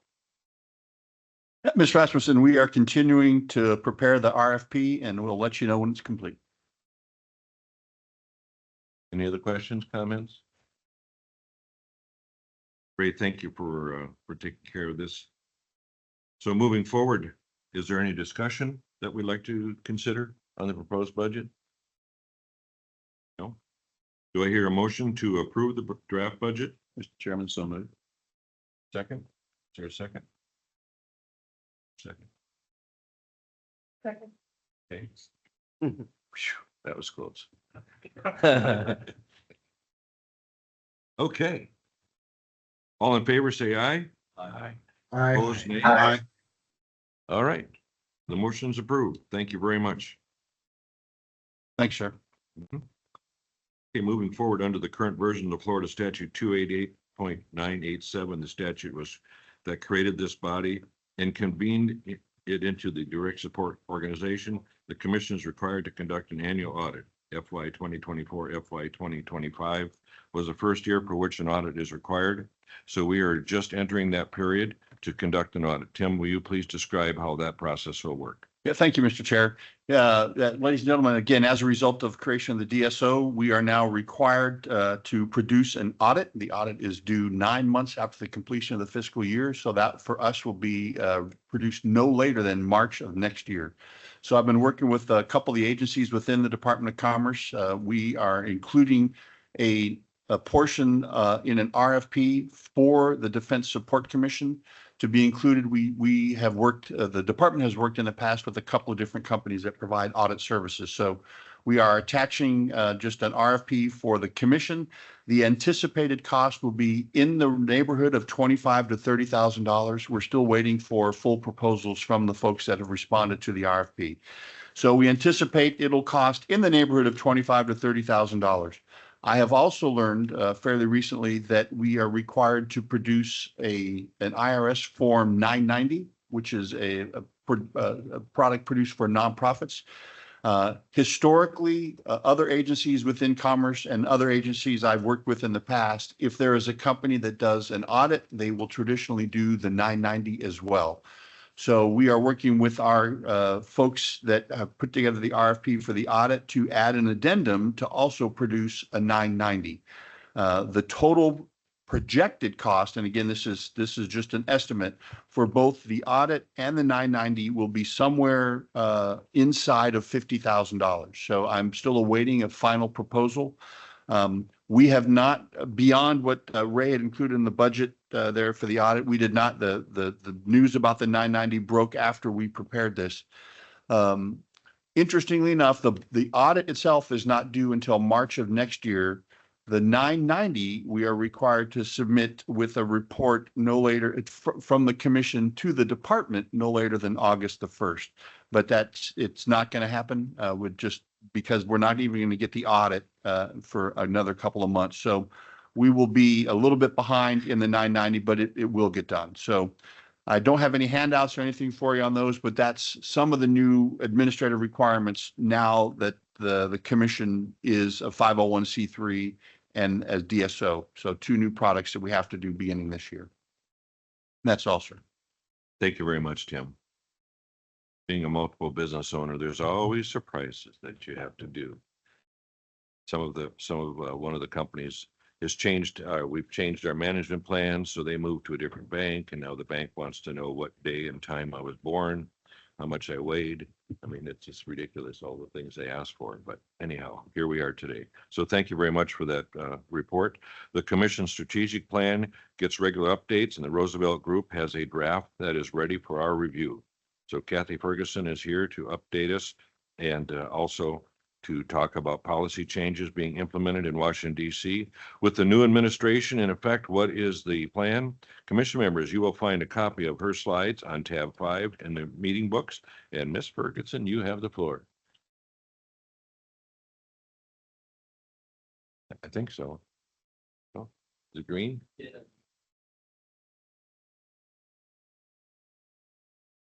I'm on now. Yes. Thank you, Senator Wright, and to the members of the commission. It's good to be here in person. It's been a long time since I've been to a commission meeting. Well, first time I've been to a commission meeting, and it's the first time in a long time I've been to a meeting in person here. So I just did want to start out for folks that don't know a little bit about who we are. I work for the Roosevelt Group, and we've been in business about 13 years now. I've been with the Roosevelt Group about 10 years, and about half of our practice is in defense communities. And we have about 20 defense communities that we support, everything from the state of Massachusetts, the state of Utah, state of Virginia, to the city of Montgomery, Alabama, Fort Smith, Arkansas. And really, why do I work for the Roosevelt Group? Before I retired from the Air Force, I knew many of you in the room here, and I was the Principal Deputy Assistant Secretary of the Air Force for Energy, Installation, and Environment. And in my last few years in the Pentagon, I had the great opportunity and privilege to meet and work with about 70 different Air Force communities every year. And so when I retired, I had the opportunity to come do the same thing, but across the river, to be able to help communities work with the DoD to help foster those relationships and create win-win opportunities. So we've grown a lot since I've been there. I was one of the very first employees, and we had 5 people and 2 part-time folks. We don't have a full picture up here. We're now up to about 20 full-time staff, but the biggest benefit that I think we have is the over 100 part-time folks that are generally retired general officers and senior executives from across the military department that help our communities and our clients with those thorny issues. Some of them you know very well. I was talking to Tom last night. We brought General Sasterville on board. Last week, Frank Kendall signed with us. So all those folks are available to support and really help our defense communities and clients. I used to be the only person with installations background. We have 3 people now that work full-time in installations. And before we had 2 of us from the Air Force, it was myself and Taryn Judd, who many of you know, who worked the Air Force IGSA program, Integral Support Agreements, encroachment. And now we now have a Navy person with us as well. So we have a retired Navy civil engineer, very familiar with the Navy installations across the United States.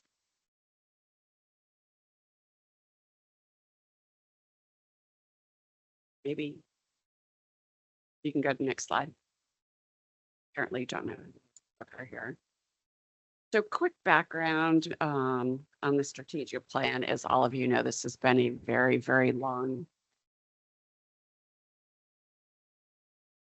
Okay, we go to the next slide.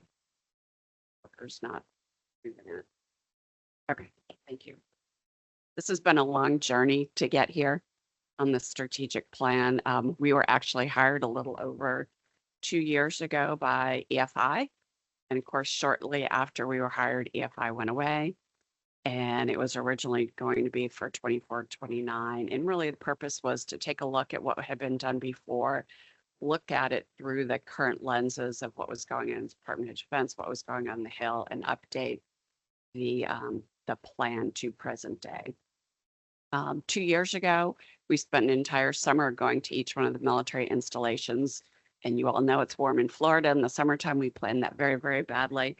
But after that, we took it back and there we go. Took a look at how we're going to format it, worked with Tim and his team.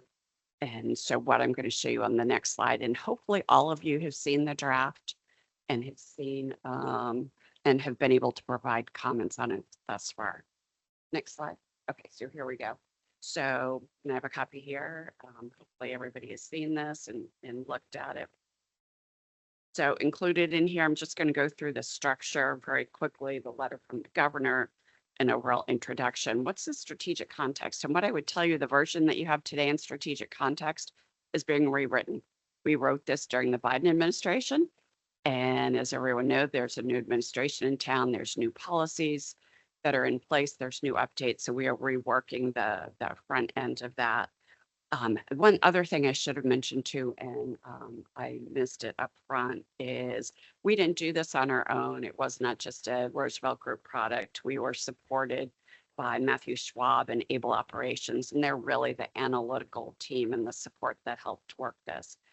So we have an overall overarching plan, and thank you, Kelly Jo, for that lead in and trying to, eliminate some of those silos and bring the commission together. And I think you'll see that in some of our recommendations. So we have the overall strategic plan for the commission, conclusions and recommendations, and then there's an individual tailored strategic plan for each one of your installations.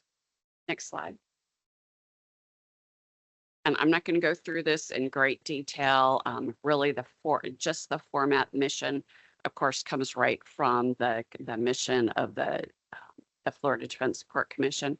The vision was established by this group, as it was the task force, but this was really the vision on what the task force was going to look at, I should say now commission was going to look at, and really is to cement Florida as that key location for military missions. How do you support those military missions? How do you keep those military missions here in the state? So as we took a look at this and in partnership with the commission, we established 3 enduring goals. First goal, consistent with the governor's strategy to strengthen Florida's position as a military-friendly state. And so as you go through the overarching strategic plan as well as the individual strategic plans, you will see that number 1 enduring goal is to strengthen the position as a military-friendly state. And that does not change as we go through this change of administration. Number 2 is to enhance sustainability and resilience of our military installations. And lastly, to ensure that the military installations that are here are sustained and supported, and that you posture yourselves for future missions. And so as we go through the strategic plan, under each one of those 3, and those 3 really establish the overall framework, their objectives align, tailored objectives align to each of those, along with actions. Now, what I would tell you now, having done this for 10 years, you can't do all of it at once. You may not even be able, you likely won't be able to do all of it in 5 years. And so the key here is to really identify those things that you can do now, what can be done this year with both the Department of Defense and in Capitol Hill, and then posturing to get ready for next year. And I'll go through that here in the next couple of slides. Next slide. I did just want to highlight real briefly what's happening in DC from a national security perspective. And as you go through and you look at what's currently in the strategic plan for national security strategy, it was based on Biden and what happened last time. So now DOD is working on new national defense strategy and the new national security strategy. Both of those should be out in August. And as those come out, we will incorporate those into the latest version of the strategic plan. Next slide.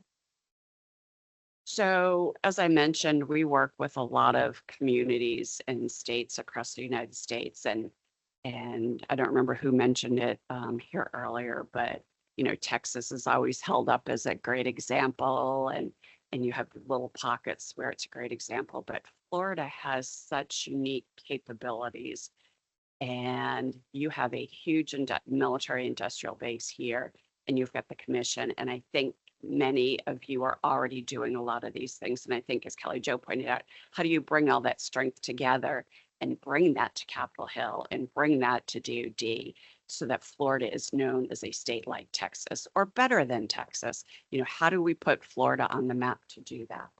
So I just highlighted some guiding principles that we use and suggest to our communities. And, you know, these are going to sound like motherhood and apple pie, and we're already doing these. And in most cases you are, but, you know, goes without saying. And sometimes we go into a location and folks aren't always doing it. So in my opinion, it always helps to reinforce this, but really know the military leadership on the base and know the mission, know what they do, know what their challenges are. And I'm going to look at my friend Tom down here at the end of the table because he knows this very well. Tyndall does a great job of, and I'm just singling him out, not that nobody else does this, does a great job of continuing to maintain those relationships with the military leadership on the base.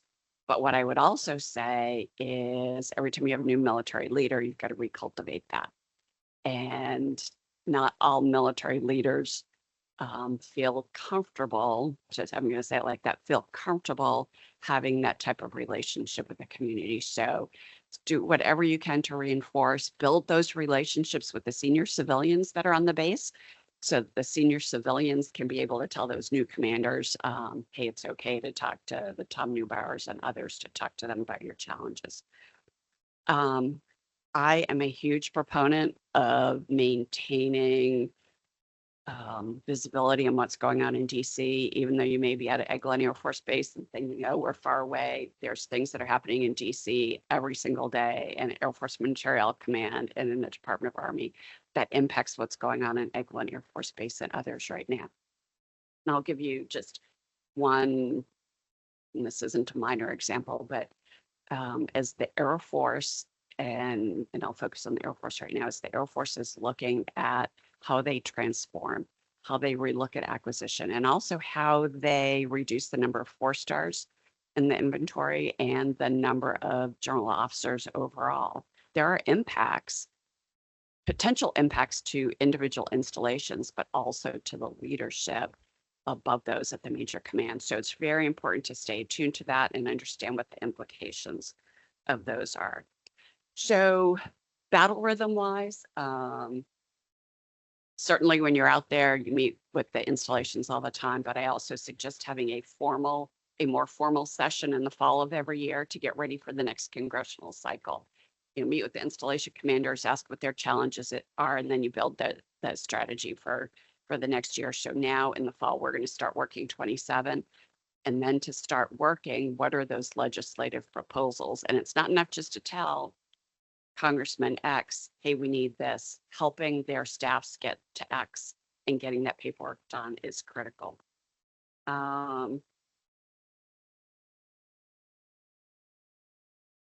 As the fall goes forward and you identify those challenges, having that information ready for the MLAs in January helps you get what's needed for the next congressional session. And then just one thing I just want to foot stomp, and I know you all know this better than I do, you have a tremendously powerful congressional delegation.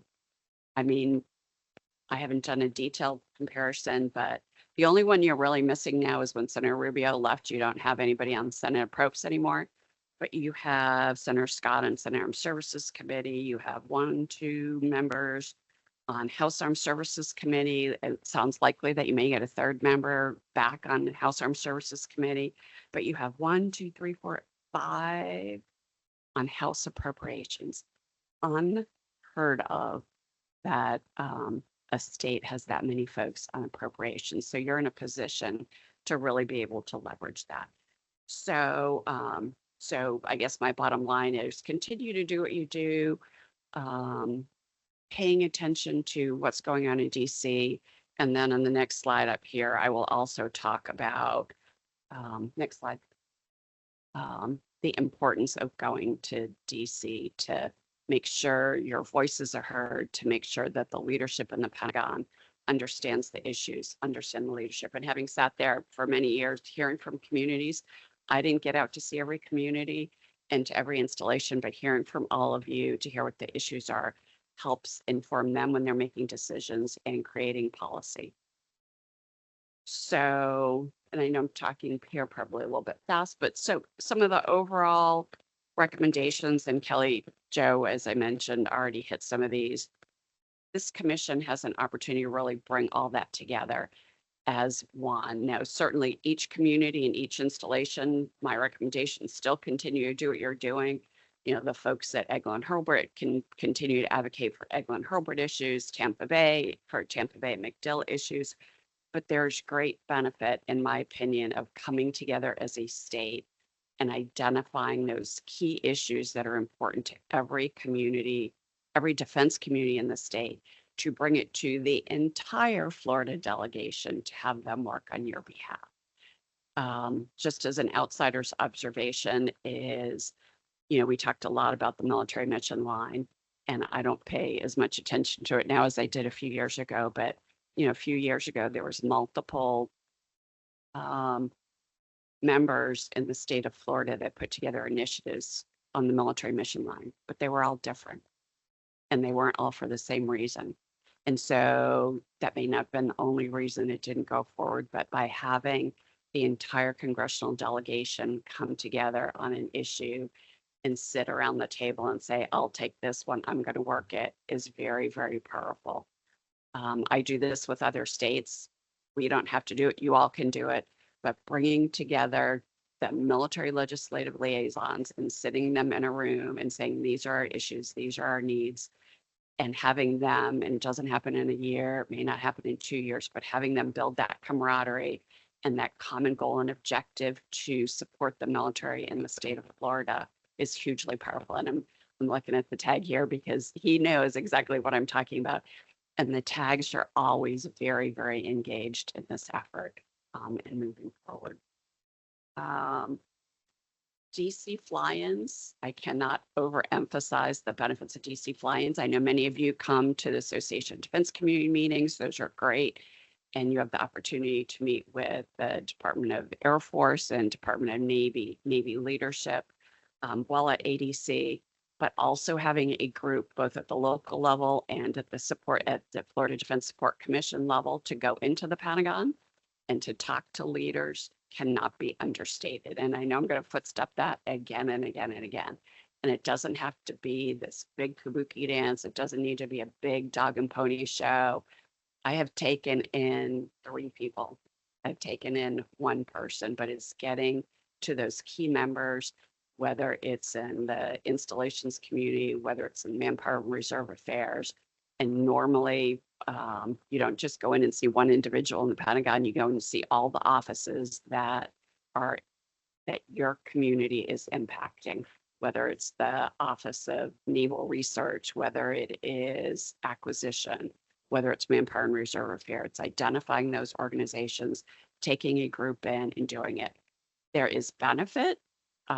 Different types of benefit when communities, and I think the Space Coast used to do this in Northwest Florida, where you bring in 100 people, and those are great, but they are a different purpose, in my opinion, than when you bring in that smaller group. And I'm going to pick on Tom again here, but for the Department of the Air Force side, from a statewide perspective, Tom is your secret weapon.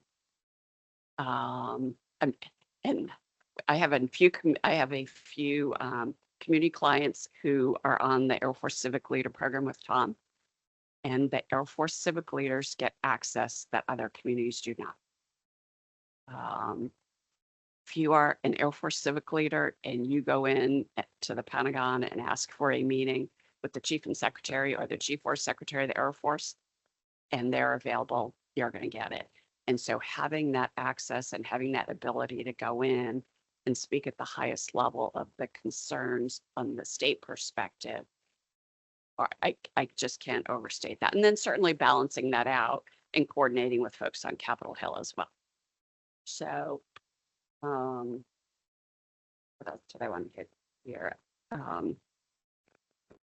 So also, just emphasizing again, working with the military leadership, congressional engagement, and really having that strategic messaging down every year is very important. So any questions or comments here? And I guess the bottom line on this, stay engaged and maintain those relationships. It's not rocket science. I know, Senator Wright, you do this every single day. But that's really what it's about, and trying to get the resources needed for the military communities, your defense communities, and creating those win-win opportunities for both the installation and the community. There are economic development opportunities that can be beneficial for the community as well. Next slide. So this is also kind of Florida's secret sauce, and I don't know how this happened really. But Dale Marks was recently confirmed as the Assistant Secretary of Defense for EI&E, Energy Installations and Environment, and he is right out of Eglin Air Force Base. So he is sitting in the chair right now. He is going to be a huge advocate for everything installations, environment, and energy. He is the guy in DoD working all installation issues, and comes right out of Eglin. And he's also former Air Force.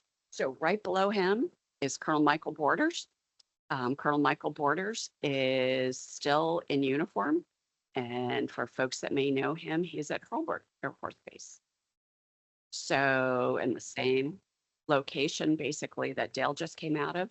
He is a security policeman, and he is the Det 3 Commander of Installation Mission Support, which oversees all the special ops installations in the Air Force. And he has been nominated to be the Air Force's EI&E. So his confirmation process has begun. He has not yet had his hearing, so it'll be probably still some number of months before he's in the chair. But if we think about this, 2 of the 4 leaders in DoD for installations come right from Northwest Florida. So they're going to understand the issues. They're going to understand the commission. So work really hard to leverage those relationships moving forward. From the Navy side, former Navy SEAL Brendan Rogers, he was nominated way back in March. He has not had his confirmation hearing yet. He is in private equity. He lives up in New England. And then Jordan Gillis, I know there's not Army bases in the state of Florida, but there is Army presence. Jordan was the Army EI&E during the last Trump administration. He was renominated, and he had his confirmation hearing just a few weeks ago. The one thing, and I'm going to skip to something else real quick.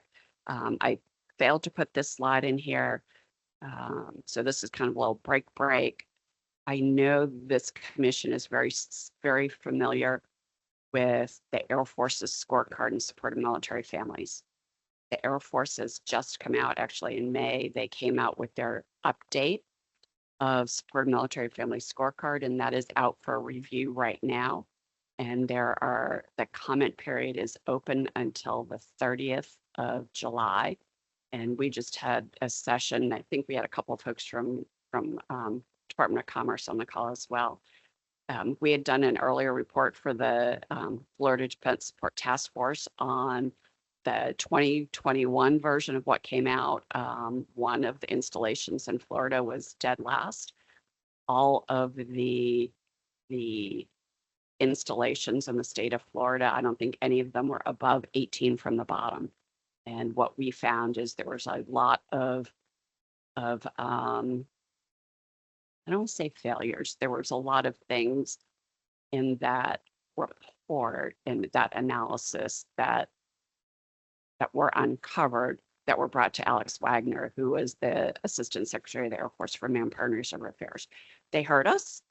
And actually he works with us part-time now, but they heard us. And so in this update, some of what Florida brought to Alex Wagner and his team a couple of years ago, they've incorporated.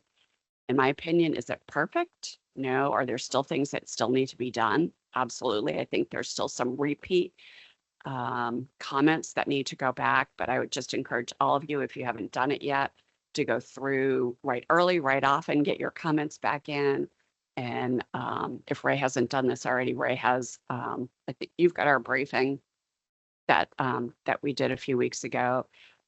Food for thought there, but I would just encourage you to get those out there because that is going to be the basis for how the Air Force does strategic basing. Okay, next slide. Ma'am? Yes, question? Secretary Kelly has a question Yes, sir. or comment. Thank you, Chairman. And Kathy, I just wanted to emphasize the importance of that. The last couple times we've been through this, once also related to when the KC-46s were selected for MacDill, and we were dealing with this report card. There were just some factual inaccuracies in it, and I personally wrote a lot of the response to it. You know, Florida gets rankings #1 higher ed system 9 years in a row, #2 K-12 system. And then the information in the report card was the exact opposite based on actual factually inaccurate information. So the importance of going through that and correcting it, I agree with you 100%. It's very important. And thank you for that. And I've been very, after the work we did for Florida and, working with other communities, I'm pretty passionate about what can still be fixed there. And I'd be happy, if Ray and Tim want to do this. We had a 1-hour session with our communities that we support that went an hour and 45 minutes and we still weren't done. There was so much interest in what is in there. And Mr. Secretary, as you point out, the Air Force uses this in strategic basing. And we pulled out one of the recent scorecards, and 8 points out of 100 points went towards these two issues. It's school and reciprocity. And having run strategic basing, 2 points can make a difference as to whether or not you get a site survey or not. So it's critically important, in my view, to make sure your voices are heard and you get this in there. And certainly Tim and Ray be happy to follow up with folks on it. Was there another question? Yeah, if I could, just to tap on it, what you're saying, we need to see the scorecard if we can get it, but to the ripple effect, as we've talked about, of a lot of what, you've mentioned, PSMI is up for reevaluation. Eglin, Key West schools are up for reevaluation. So it'd be interesting to see the educational scorecard of this so we can continue to stay ahead of it. I can send you I've been engaged with Kathy and with the Department of Education. I can send you copies of the draft scorecard. The actual scorecard has not been released. Right now, they're just open for comments on the methodology. Thanks, Tim. My point is just, again, what Kathy's bringing out is how we can get these things digested so we can act on behalf of. We've got about 13 days left before the deadline, and the responses are pretty simple. It's an email to SAF-MR.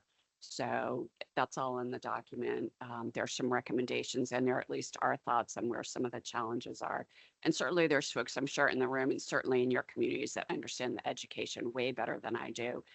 And then also, and I hate to keep going back to Kelly Jo, they've kind of walked away from somewhat from licensure reciprocity, and they've expanded it to say spousal employment. And so licensure reciprocity is about 50% of the score, and they're basing it on those 17 categories that Kelly Jo talked about. And then the other piece of it is what's your unemployment rate and what is your, it has to do with the salary rate relative to the area. So they've expanded it to say, not only can you get your license in a different state, but then are there jobs available? So please take a look at it and respond. Certainly the Navy people don't need to worry about it. Well, although Jacksonville's in there as well from the National Guard. Next. Can I make a comment, please? Yes. So we do reciprocity already, and we allow someone, let's say they're a realtor in another state, we allow them a hairdresser in another state. If they need a Florida license, we allow them up to 2 years to do that. And we're told that that's the average time that someone's been ordered to move to Florida. They may be then ordered to move somewhere else. So we give them up to 2 years to be able to use their license from their previous state. That's great. And And also, on the schools, when we were working on STARCOM and we got a bad grade on our schools, then we passed legislation on the Purple Star schools. And we've also expanded that now to our colleges. So we have several Purple Star schools and also Purple Star colleges that allow those family members, if they're being ordered to come here, to be able to look and see which ones are the schools they want their children to go to. And then each one of the Purple Star schools, as you may know, has someone on staff, a counselor on staff that personally will take those students. And I call it a merging lane. They merge in. They don't have to wait for the next beginning school year. If they're in athletics, they can go into athletics, whether it's January or whether it's, August 1st, or another specialized area that they may want to join. They're allowed to join. And we've had a couple schools tell our military that that's not possible. And then we visit with those schools, and Eureka, it's possible. So I like it when we have a challenge too. You're not going to do that to our children. So Senator Wright, you bring up a good point too. So if you look at the Air Force methodology, they don't consider Purple Star schools at all. Not in the methodology. They do look at student teacher ratio. They look at student mental health counselor ratio. They are now looking at AP, IB classes, which they hadn't before. They look at graduation rate, but they don't talk Purple Star schools. There is, in my opinion, there's a disconnect between Air Force and the Air Force scorecard. And the Air Force is the only one that does the scorecard. The Navy and Army do not.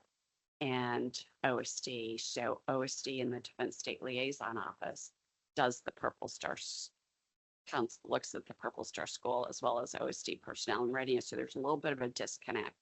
That could be a comment going back to the Department of the Air Force. So Secretary Kelly has a question or comment. Another good example, okay, thank you, Chairman, is school choice. And this is something I wrote some notes on this topic a couple, 3 years ago, because the scorecard did not factor in school choice. And Tim, this is why looking at the methodology is probably actually more important than looking at the draft scorecard. So time is ticking because Florida, and for any profession, let alone the military, for any profession where you move regularly for your profession, educational choice is a must have. And obviously, it's a critical option for anyone serving our nation's defense. So educational choice is completely missed in that scorecard. We've been the #1 state for, I don't know how many, quarter century in educational choice. So it's one of our hallmarks. Completely missing. So I've asked him, he's going to send us all a reminder on this, what we're talking about. We've got 13 days, so every minute counts. Hey, Mr. Chairman, Beef here. Yes, Beef. With regard to education and a lot of the things that are in the scorecard, we have a great resource in our FDA with Kelly Jo and Kathy Nestor. So we need to focus on their expertise and resource ability as well. Thank you, sir. Okay, sorry to interrupt. Oh, no, good. And if we can go back to the BRAC slide, I can't talk to a community without talking potential for BRAC. There is, so I worked BRAC 05 for the Air Force in a whole different lifetime. That was 20 years ago now. There hasn't been a BRAC in 20 years. When I was still in the Pentagon, in my last job, I testified to the to the Congress for another round of BRAC sitting on this side of the river now. I hate the word BRAC. I don't want the department, my personal opinion. It's, I am not a fan of BRAC and the way that BRAC is done sitting on this side of the river and working with defense communities, but we're hearing more and more from leadership, specifically in the Air Force, that they have excess capacity. So we're super tuned to what may happen. I was fearful that there could be something that came out with the 26 president's budget. And I'm not going to read this to you, but if you look at all those words on the left-hand side, that comes right out of the statute. And there is a way to close bases without going through a formal round of BRAC. It's not easy. And Beef will probably remember this from 2012, because we tried it in 2012 and the Air Force tried to close bases outside of our BRAC. Politically, it's very hard to do, but I just did want to emphasize and just keep it at people's forefronts that need to stay diligent, continue to do what you're doing. But the chief has talked a number of times about he hasn't quite said the BRAC word, but they need to reduce the excess infrastructure. They're trying to do these things called strategic real estate opportunities, which is really getting rid of excess capacity through an enhanced use lease or other means. And then House Armed Services Committee has also asked the department, how are they going to reduce the excess capacity? One other thing I did just want to highlight that I never tracked before, and I didn't put on that, I thought I put on this slide, but I did not. So if you continue down that section 2687, there's also a paragraph, I think it's paragraph D, that does allow the president to close bases without a BRAC. In the case of national security issue.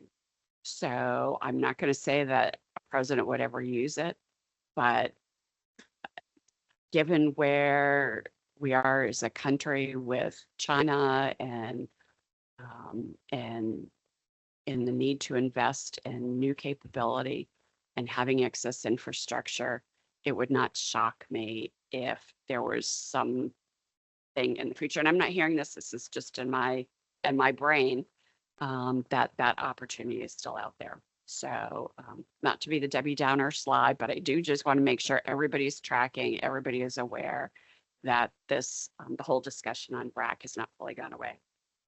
Next slide. I just want to quick highlight what was in the House version for community project funding. I would tell you this year was highly, highly unusual. So in order to compete for community project funding, of course, those projects are military construction. They go through your members' offices. Each member gets up to 15 across all federal agencies. This year was weird because there was no president's budget. And in order to compete for community project funding for Milcon, your project had to be 35% design, had to be on an unfunded priority list or on a FIDA. There wasn't any. And so somehow though, some members, including some of your own, were able to break the code on doing this. So I'm just going to highlight three. Congressman Jimenez got $50 million for GIATF. I don't know exactly what that's for, but certainly this is just the House Armed Services Committee version. I'm sorry, this is the House version through Milcon. And then Congressman Rutherford got infrastructure and a child development center. So Florida has been doing great over the last few years on community project funding. Don't know what's going to happen at the end of the day when the Senate comes in, but when you look, you've got three of the however many projects on that community project funding list. And next slide. And I'm not going to read this. It's super small. You'll get this even if you put your magnifying glass on, you're not going to see it. But this is strictly the projects that were in the president's budget request that we saw, like, I can't remember if it's 2 weeks ago or 3 weeks ago. So Congress did not have the president's budget. We didn't have any, we being anybody, we didn't have access to the budget documents. So the budget documents were just recently released. And these are all the projects that were submitted from the Department of Defense for the state of Florida in 26. What I did not do on this chart is put, and Kay and I were talking about this last night, I did not put what the marks were. I didn't put what the HAC Milcon marks are, what Senate Armed Services Committee or House Armed Services Committee, but these are what was in the DoD president's budget for this year. Authorization request, a little over 800 million. And appropriation request, a little over 500 million. I would tell you the difference between authorization and appropriation is if it's a really big project, Congress will only appropriate, and I say really big, over $100 million, Congress will only authorize to appropriate those dollars that can be put in the ground in that year. And so that's why you see approximately 300 million delta. So with that, I would like to, Chip. Kathy, before Yes. you go on, is one of the secrets of Milcon, you still need to be 35% design? Yes, you have to be 35% I design. bring that up because there's a lot of things that may deal with the COCOMs and everything like that. Who does the actual 35%? But if you don't reach these thresholds, you might as well not apply. The congressman can't do it. So you gotta be 35% design.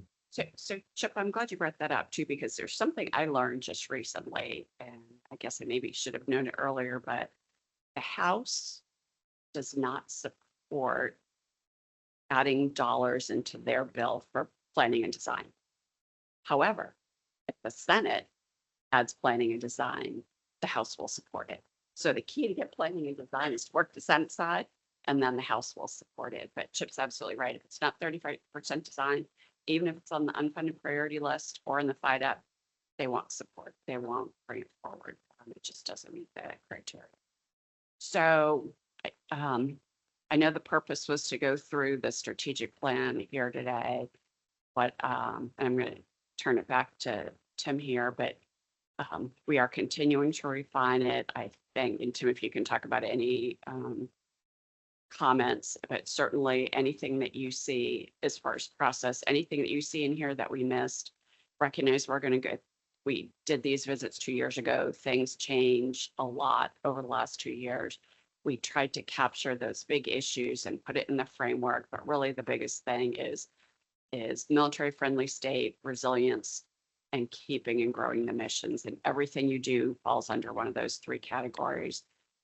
But again, appreciate the opportunity to be here. Happy to answer any questions. And that, Tim, I'll turn it back to you. Yeah, thank you, Kathy. And again, for the members, I really appreciate you coming down to brief us. One of my intents for this was just for you all to review the strategic plan. Is this generally what you wanted, the format, the concept? Once we settle on a plan that we've solidified, and again, as Kathy mentioned early on, it's been a slower process, in large part because of me intentionally slowing down. The contract was let when the task force was fat, dumb, and happy under EFI. And then came HB 5, where EFI was dissolved. We moved to Commerce, and then later came SB 1420, where we became a DSO. So I intentionally worked with Kathy and her team to slow it down. Let's see how this is going to play out before we finalize this plan. Because last thing we wanted to do was to get a finalized strategic plan that was OBE the second it was printed. So what I'm looking for you all is this the plan that you'll like, the concept, the format, the way it's structured?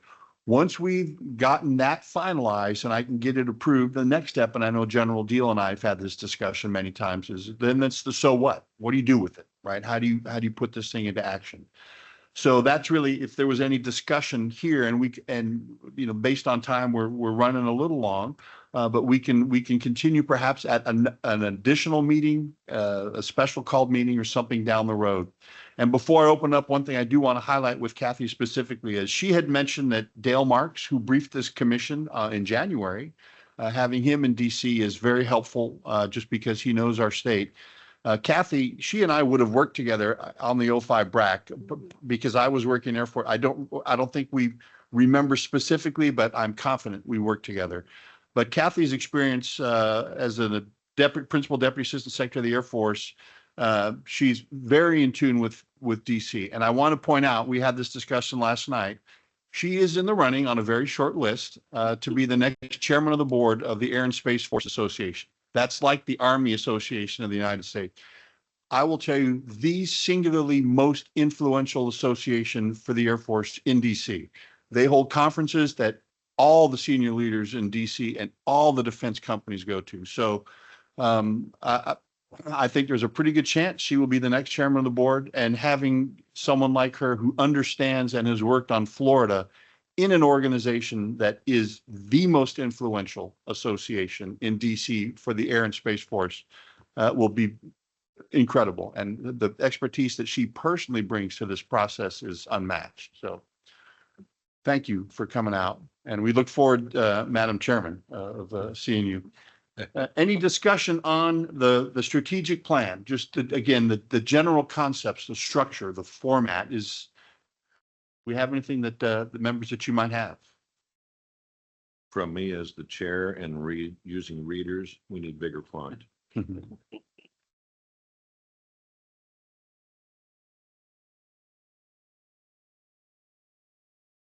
ahead, Jim.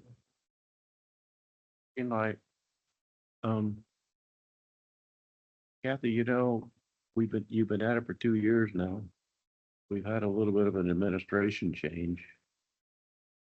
Are you comfortable that you've incorporated the new personality of the administration into this strategic plan? And where I go specifically, just for the discussion, BRAC or even other rumors, Iraq is now realignment, which could occur in a matter of hours, which tailors me into the rumor stage. We hear all kinds of rumors, it's my term, coming up, like Southcom and Northcom merging, of that nature. Are we able to, I think what we need to do is we also got to validate the rumors and then be able to act on the validation so that we can proactively be ahead of a reacting to a decision. So I guess are you comfortable, or can you tailor in the personality all the way through, just so we, the commission, are comfortable addressing the rumors that are coming up? How would we do that? But first off, personality administration, do you think that's important to make sure you just give it one more look, a la the Trump administration, because that's 3.5 more years to the rumors that are coming out? So as we look to finalize this report, we will be going back through and incorporating, and the example I used is national defense strategy, national security strategy. That section in there right now is flat wrong because it was done in the Biden administration. So we will incorporate in that strategy section, we will incorporate changes that we're seeing occur here as folks are doing their final reviews.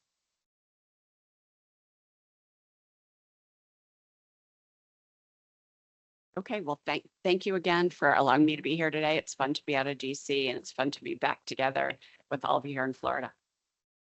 Thank you very much, Kathy, for If I could just, sorry, Yeah. so if I can just piggyback too on what Tim says, yes, I'm running to be chairman of the Air and Space Forces Association. And since you brought it up, AUSA has over 1 million members. Air Force Association has 125,000. So if you're not a member of AFA, the more members you have, the more swag you have on Capitol Hill. So if I can start going to Capitol Hill and say, hey, we have 500,000 members instead of 125,000 members. Thank you. We'll be looking for yard signs. Do we want to have yard signs? Thank you very much. All right. I bet you're ready to go, aren't you? You've been waiting. Thank you, Kathy, again. I'm sure you all know that Florida reinstated the State Guard a few years ago to assist the Florida National Guard with civil support tasks, especially when the National Guard is deployed on national defense missions. The State Guard is now sufficiently well established and they can provide a helpful introduction to help us with that. We have Mr. Jay Arnold with us. He's their Chief of Staff, and he would like to go over with our commission members what's going on here in the State Guard. So, sir, you have the floor.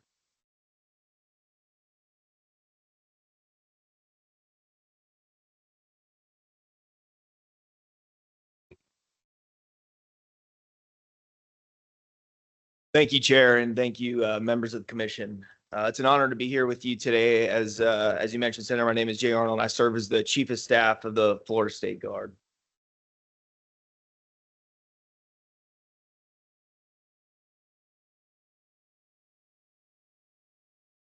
The Florida State Guard has heritage that dates back to World War II. Recently, it was reconstituted by Governor Ron DeSantis in 2022 as a state-supported, volunteer-focused defense force focused on emergency response.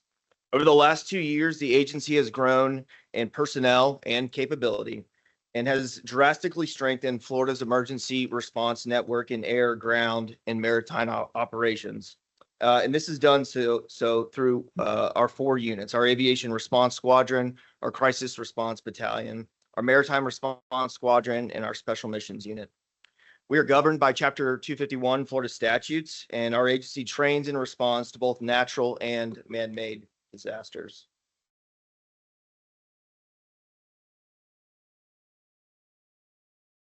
Our mission here at the Florida State Guard is to protect and preserve the life and property of people of Florida from all threats to public safety through rapid deployment of ground, maritime, and air capabilities in partnership with state and local agencies.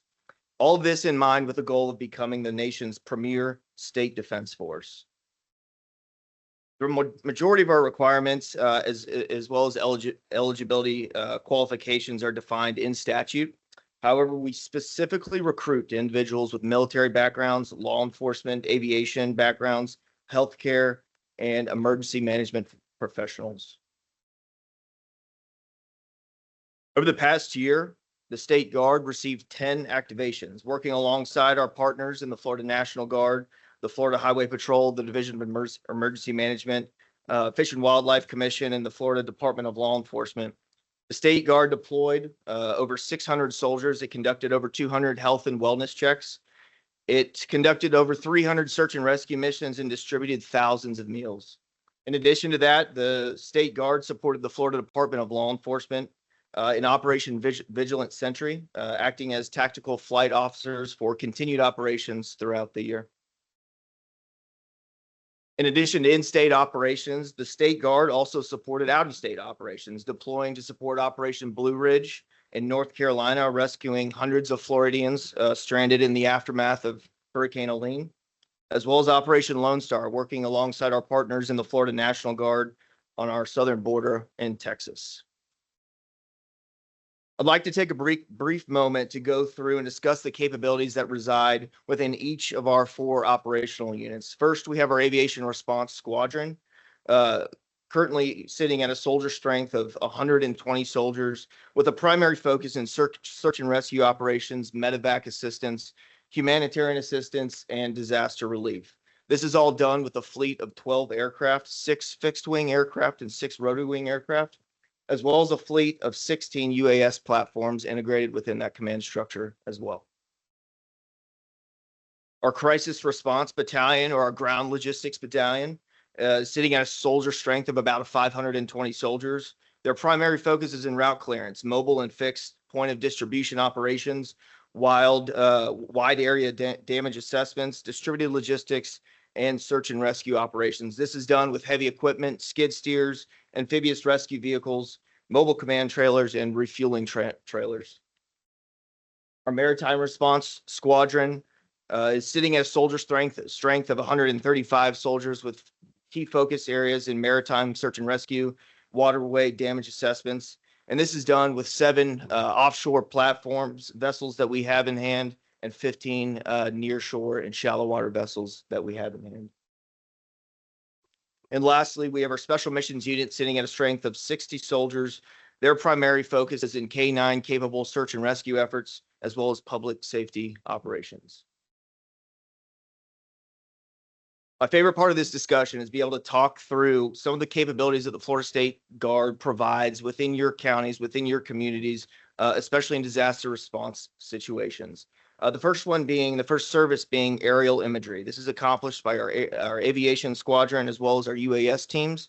And this provides real-time imagery to county representatives, to EM directors, and allows our teams to further triage devastation, allowing the county and community leaders to prioritize their responses and allocation of resources in the direct aftermath of a storm impact. In addition to that, we provide aerial mapping. This is accomplished by our drone teams. This allows rapid digital capturing of flooding and devastation prior to water receding. And this really allows county staff to study the captured imagery for further response and decision points before the next storm's impact. We provide critical aerial delivery of supplies, This includes food, water, medical supplies, and personnel, as well as their associated equipment in key areas.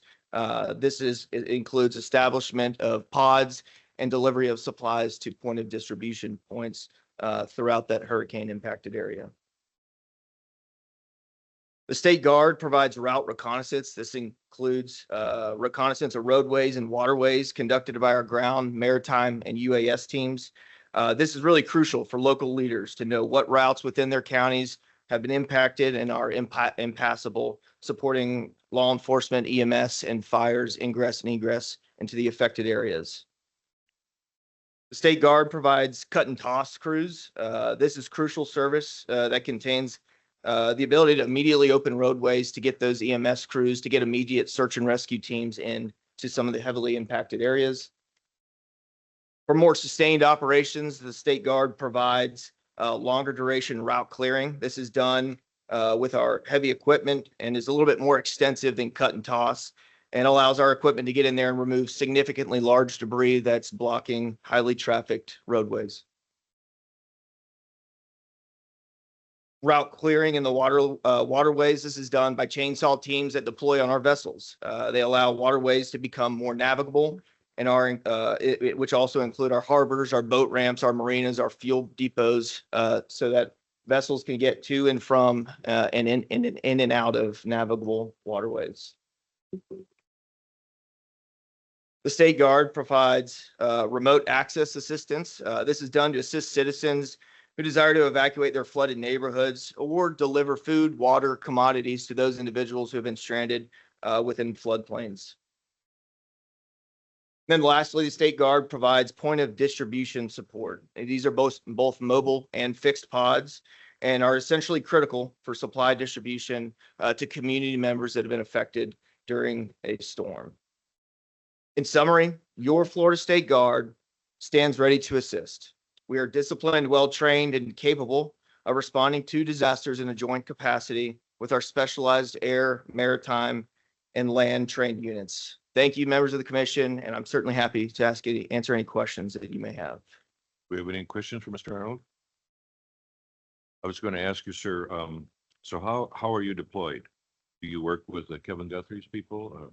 Or I know the governor would be the top commander, but who would initiate or ask you to deploy something somewhere? Absolutely, Senator. And thank you for the question. All of our deployment and coordination is done through the Division of Emergency Management. So while activated by the governor, we support initiatives and tasking as directed by the Division of Emergency Management in any disaster, natural or man-made disaster.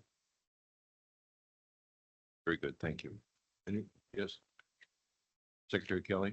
Chairman, thank you. And I just actually wanted to compliment regarding Jay personally. Any organization new or renewed get going, and a couple of years ago, I remember literally Jay and the team's first time at the Emergency Operations Center during storm response. No matter what the best laid plans say, when you first get going, there's always okay, we're here, what do we do now? And just Jay at the Emergency Operations Center, just calmly focused, said, send us out there, and they did, we led by example. And cut and toss early, built up after that, but everything you saw there was screen quite remarkable. It shows the investment, the government, the legislature, a lot of people, but it began to lead by example. It's a Marine Corps, sir. All right. I'll share a quick story with you. I was walking down the hallways in the Senate building. One of my aides comes running up behind me. Like, what's going on? I said, the governor wants to see you right now. I thought, uh-oh, what have I done now? I go in and sit down with Governor DeSantis. I said, how do you feel about me starting the State Guard? I said, excellent idea, sir. Thank you. That's all. So it was a quick meeting, but can you give us a little update on where we're at with the training center in Flagler County? Absolutely, sir. And we're incredibly excited about the Joint Training Center in Flagler County. We have since begun construction on that site, which is a huge milestone for us to hit. Right now, the land is cleared and utility installation and foundational work is beginning. That'll start with excavation work as permits are fully approved, and we have the ability to get some heavy equipment and heavy machinery in there. But we're on track and right now ahead of schedule in order to get that site up and running to support both Flagler County Sheriff's Office and our members in the Florida State Guard. You know, the sheriff's excited. Yes, sir. He is a great man. Yep, we'd like to support him. Okay, thank you so much for being here today. Thank you, Jane. All right, what we've been waiting for, Heimer. Yes, I know you have been. You're anxious to get involved here. We've all seen recent news reports of drone incursions over U.S. military bases and the videos of drones attacking enemy forces in the ongoing Russian-Ukraine war, as well as the recent Israel-Iran war. So the U.S. is working to catch up in this field to accelerate the effort. Marine Corps Reserve created the U.S. National Drone Association, and Nathan is here today. Where's Nathan? He's already up there. What took you so long? Huh? So Nathan Esselberger is here today to show us what they're doing and what role Florida is already playing in the drone area. And I like to just sidebar just for a moment, let you know that one of the things I found astonishing here in the state of Florida is that it was illegal for our law enforcement to use drones in their line of work. So in the Senate, we passed that bill and the House concurred to allow our law enforcement to use. I sold it on the fact that let's get in the 21st century. These men and women need these services and need the overwatch. So drones are increasingly important for not only the safety of our men and women, but the abilities of what they can do. So you have the floor, sir. Yes, sir. Well, thank you. And I do appreciate and want to thank the Chair and Commission for the opportunity to present to you today about what the National Drone Association has been doing, primarily in the state of Florida, working with the DoD to advance drone lethality for national defense and security. I believe you've received the read ahead. I did have prepared remarks and then just this morning realized this is an open forum with a public posting of the video. So probably be a lot of sidebars after this, if that's okay. General Hartzell told me I got to get up here, be concise, don't mess up or he'll come up and take me out. I don't know if you've seen that guy shoot, but a little scary. So I'll try to be brief and not mess up here. I pulled up a couple talking points. I want to try to condense. Drones are complicated. I want to try to condense in 10 minutes or less. Try not to go over time. A 3-hour brief in 10 minutes. And so I'll just start with some storytelling over how the USNDA formed, why we're in Florida, why we're partnered with SOCOM. SOCOM is represented in the room with the Drone Funds Drone Task Force. So thank you for being here. The USNDA concept was formed out of the Marine Corps Warfighting Laboratory 2 years into the Ukraine-Russian war, when we looked around and saw that drones had forever changed the character of modern warfare. Then we looked around and saw that all of the DoD services were slow to move. As we speak, drone squads in Ukraine are doing 30 to 50 kilometer strikes.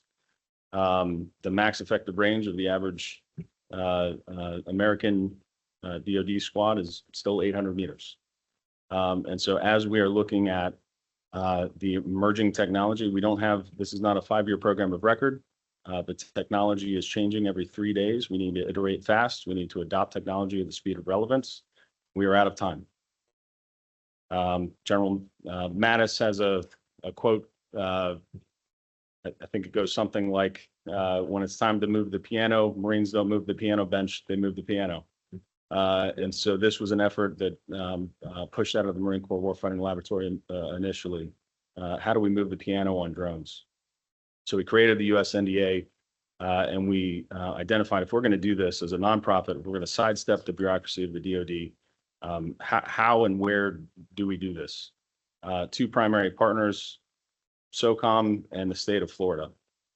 So we launched the USNDA headquartered in Orlando at Full Sail University as a nonprofit initiative.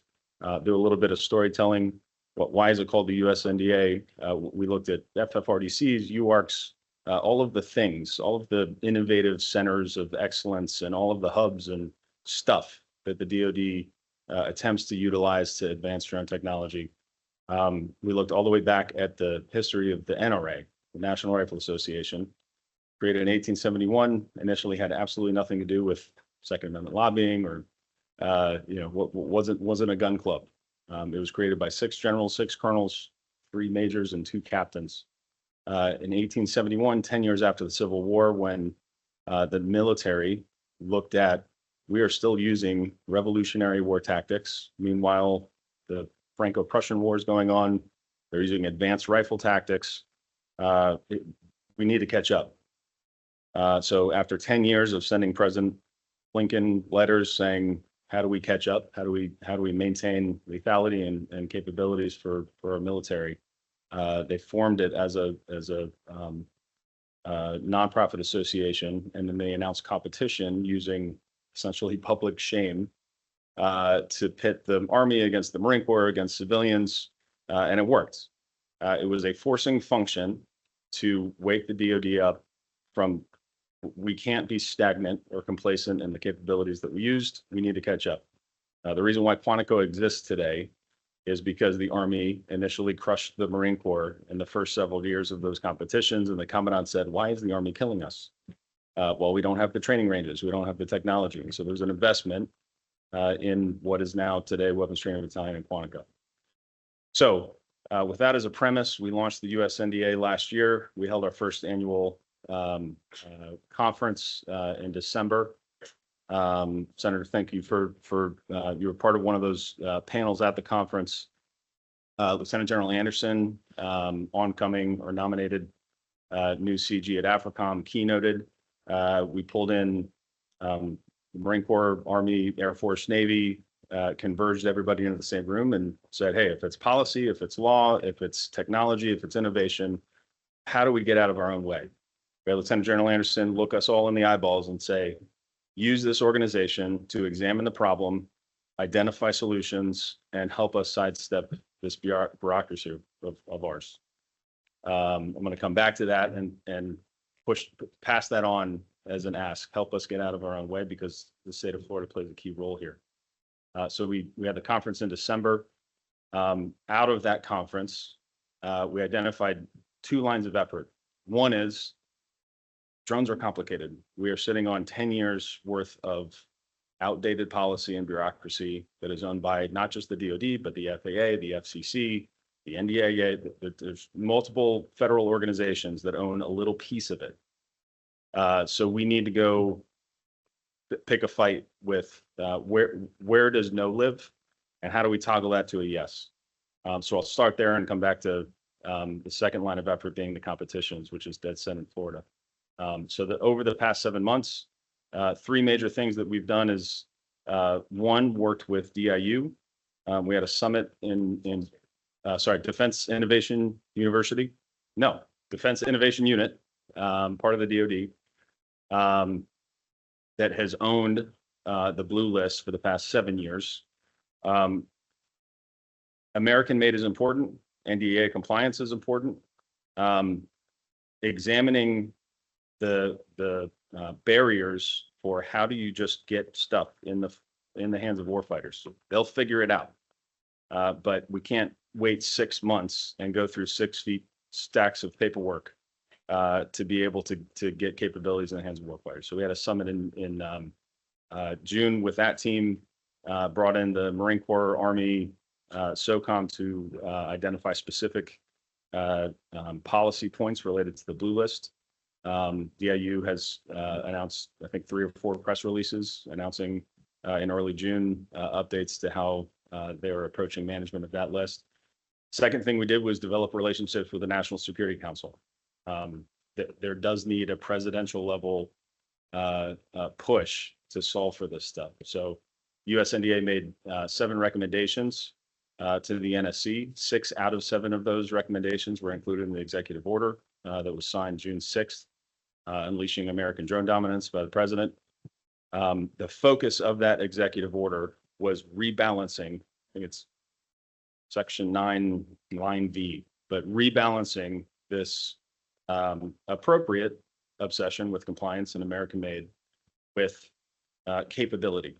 I have not talked to a single warfighter who wants to go to war with an adversary using adversary drones. I've also not talked to a single warfighter that wants to lose a war with an adversary because we're using American-made drones that don't give them the right capabilities. So balancing those 2 things is critical moving forward. The third thing that we did, if you've seen the Secretary of Defense memo that was signed last week, is contribute directly to, okay, well, you can only go so much level of detail in an executive order. So now we need to get tactical. So pushing authorities, before it was, you have to get a flag officer to request permission from the Office of Secretary of Defense to even use a drone. Now it's going to be pushed down to the 06 level. We're putting ORM, operational risk management, assessment, mitigation, and acceptance down to where it belongs at the ground commander level. So those are the 3 things that we've been working hard on. A lot of sleepless nights and texts and signal threads, working on all that stuff. So that's on the advocacy side. on the competition side, how does this actually work? And actually, if Alex, if you don't mind, you pass out, we brought a handout. So if you don't mind pushing it to the commission, you can unscrew the cap there. I'll explain what you're holding. There's a C4 block in there, so just handle carefully. I'm just kidding. It's molding plate. So one of the second thing that we announced in December is this concept of a drone competition in arms program. Yes, sir.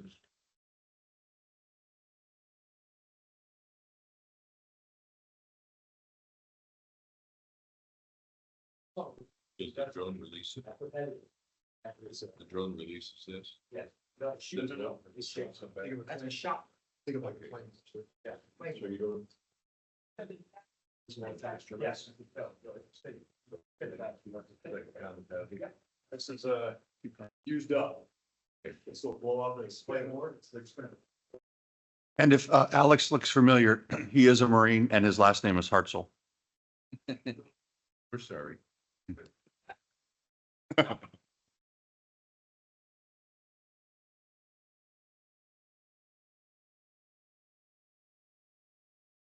Yes, sir. Yeah. So when we announced the competition in arms concept, why competition? We've talked about silos, I think a couple times here. The DoD tends to work in silos. Everybody recognizes drones is a problem. We need to fix it. If I hear one more time, there's another center of excellence at some recruiting station in Nebraska that's trying to figure out drones. We need to share information and we need to advance at the speed of relevance and not get stagnant. So the best way to do that is to converge all of the DoD and service components into the same field of play. We're not talking about building satellites or submarines. This technology is accessible. It changes every 3 days. I've seen more interesting stuff come out of college labs than I have out of DARPA basements. We need to be focused on where is the next step of the capability and constantly be challenging TTPs. So the best way to do that, let's create a competition. So we issued a challenge to the Army, Navy, Marine Corps, Air Force in December. We said that, hey, we're going to be holding a drone crucible competition in Dead Center in Florida. The Marine Corps was first to fight as usual. And so I think January 3rd, the CG of Marine Corps Warfighting Laboratory and the CG of Training Command, first time ever, ground guy, aviator, they came together, created a joint program. The Marine Corps launched the first of any of the services Marine Corps attack drone team. That drone team has been working 20 hours a day since January 3rd. C4 is not new. Shape charges are not new. Drones are not new. Combining those things, that's new. And that triggers a lot of policy work, a lot of permissions that need to be worked through. So that team has done an incredible job pushing forward the limits of these capabilities and also taking lessons learned from Ukraine, where they're essentially creating flying IEDs and say, well, we could make that a little bit more safe. So for the first time ever on a DoD installation, I was up with Vice President J.D. Vance on the 400-yard line at Range 400 in Quantico, flying a drone with the competitive Marine team, I think in March. The thing that you're passing around, American-made drone, you pack it, a Lance Corporal can pack that thing full of C4. It's 320 tungsten steel pellets that go in the bottom of it. It attaches to an ESAD, electronic safe arming device, which attaches to the drone. And within 20 hours, you can go from never having touched a drone before to being drone lethal. So we are also speeding up the whole man, train, equip, the whole training thing. You don't have to go to a 6-week flight school to learn how to fly a drone. So we are pushing as a forcing function as the USNDA for the services, the boundaries of how we're going to apply this capability and how we're going to integrate it into the force. Moving to Florida and kind of some other just quick news segments here. After the Marine Corps said, yes, we'll come to the competition in Florida, 75th Rangers immediately said, yep, no, we're coming. We're not going to get beat by the Marines. Very quickly, we've had interest. 2 weeks ago, we were in Avon Park in a sweaty warehouse. Thanks, Lieutenant Colonel Chang, for being the host of that, pushing through policy. But there were SEALs, Rangers, and Marines surrounding a big conference table with drones laid out, exchanging TTPs. We were figuring out TTPs around engaging moving vehicles, enemy ISR, long distance strikes, CQB events. And so moving forward, I guess there's 4 initiatives here as we are planning for the first Drone Crucible to be held at the end of September in close coordination with SOCOM in Florida. We have one scheduled for December, also in Florida. We have one scheduled for spring, which is a maritime focus, also in Florida.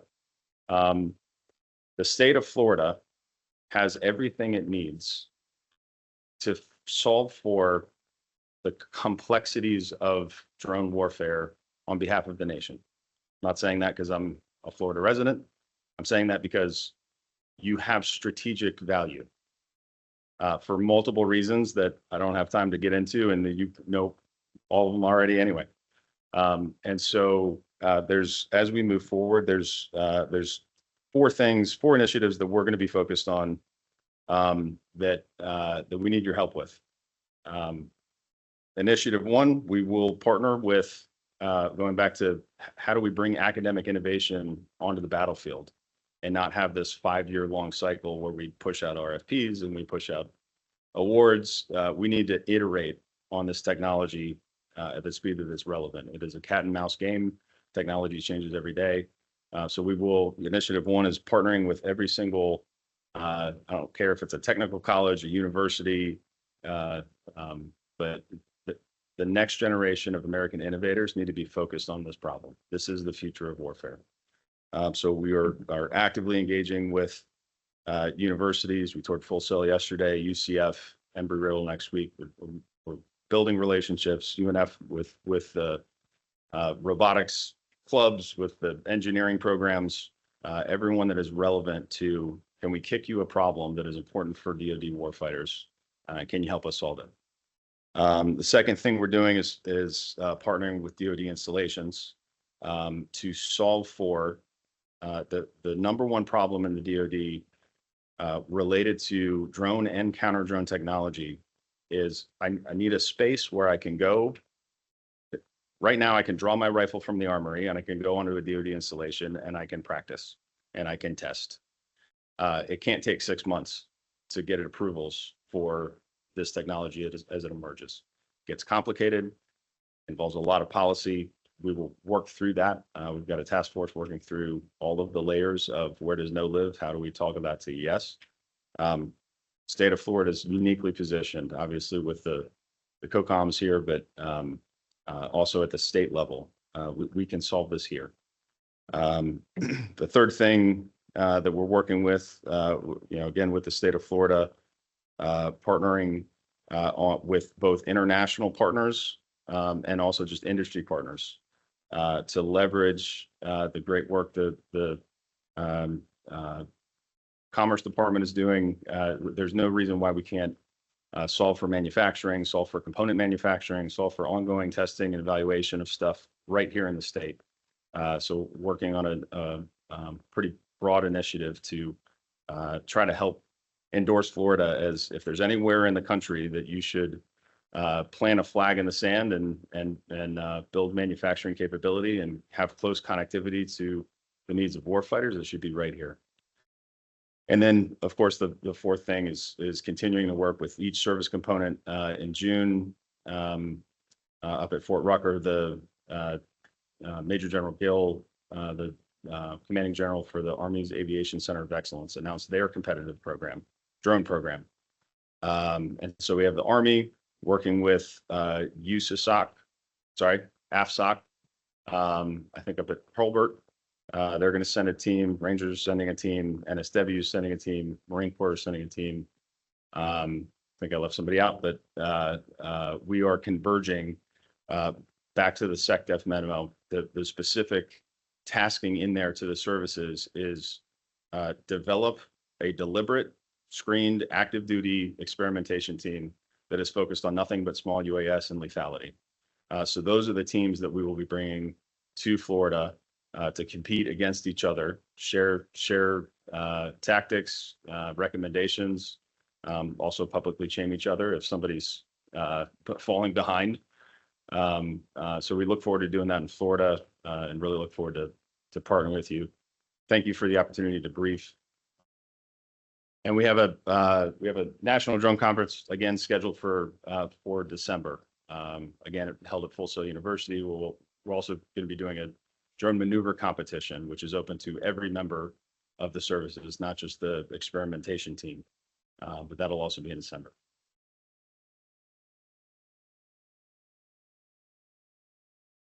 Yes, sir. Rank bar, sir. Right. I'm a staff sergeant. Sir. This is your great job. Right? Along with many others. Yes, sir. Yeah. Citizen, Green, Reserve, otherwise, saw a war fighting. We can't hear you. I'm only talking to people in the room. Well, room, but anyway, Marine, he's good, outstanding, and he's wanting to solve a problem to keep Marines alive on the battlefield. So that's what it's about. Any questions for Jane? The Marine Corps is getting over 7,000 drones, like the one you're holding, looking at, issued to the Marine Corps. And the Marine Corps decided to put a long-range precision fires member in the squad of the Marine Corps who's a drone operator. So you're going to be issued a grenade, a K-bar, an M4, and somebody in the squad is going to have a drone with C4 packed in it to go and fight. And we got to get there, and we're behind, and we're getting there because of Nate and what USND is doing. Thanks, Nate. Sir. Want to ask a question? Go ahead. Chairman, thank you. No, I just wanted to mention earlier. They were kicking off instead of things airport. We'll have involved in that conversation, try to make sure we have all of them resources there. Two of them. Department, thank you, Department of Traffic.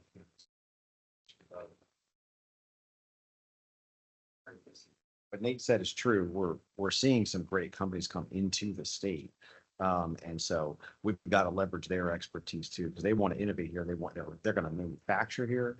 And so that's a great opportunity to leverage too, is leverage the innovators who are right in front of us. Thank you, Nate, for what you're doing. Thanks, sir. Nate, I'm really glad that you all are doing what you're doing. The Blue UAS list was kind of a hurry-up made list years ago. And then all of a sudden it became scripture just because it existed. And it had a lot of problems. So there was a lot of good companies that couldn't provide equipment because they weren't on the list. I think you're going to clean that up. Looking forward to that getting cleaned up and being correct. Yeah. So drones, just from my side, drones, some drones look like this.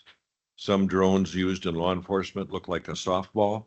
And we can cut a little hole in the glass in a commercial building, send that little softball in there, and it'll find the bad guy. And we can communicate, talk to the bad guy, and let our officers know what part of the building that he's in. Drones that have glass breakers that can hit the wall or hit the glass, break out the glass. And drones that you see on TV that are it's almost as big as a riding lawnmower, that are kamikaze drones that are loaded up with explosives and send out, do the job, and we don't lose any lives. So there's a lot of different things when it comes to drones, and I'm looking forward to this fast. It's like, okay, we've got it, we're moving, let's get it done. So I think your association, Florida's being a leader. So I'm really proud of them. Thank you. Thank you for being here today and for waiting. Thank you, sir. Thank you. All right. We're back up to you, Tim, I think, huh? Yes, sir. All right, ladies and gentlemen, the last three things on the list before the public comment are mine, and I'll be fairly fast. One of the things I just want to talk about is military and defense performance metrics. So as a commission, we are subject to performance reviews. Certainly as a DSO, we have new statute that discusses performance reviews. Of course, we get looked at by OPAGA or other organizations regularly.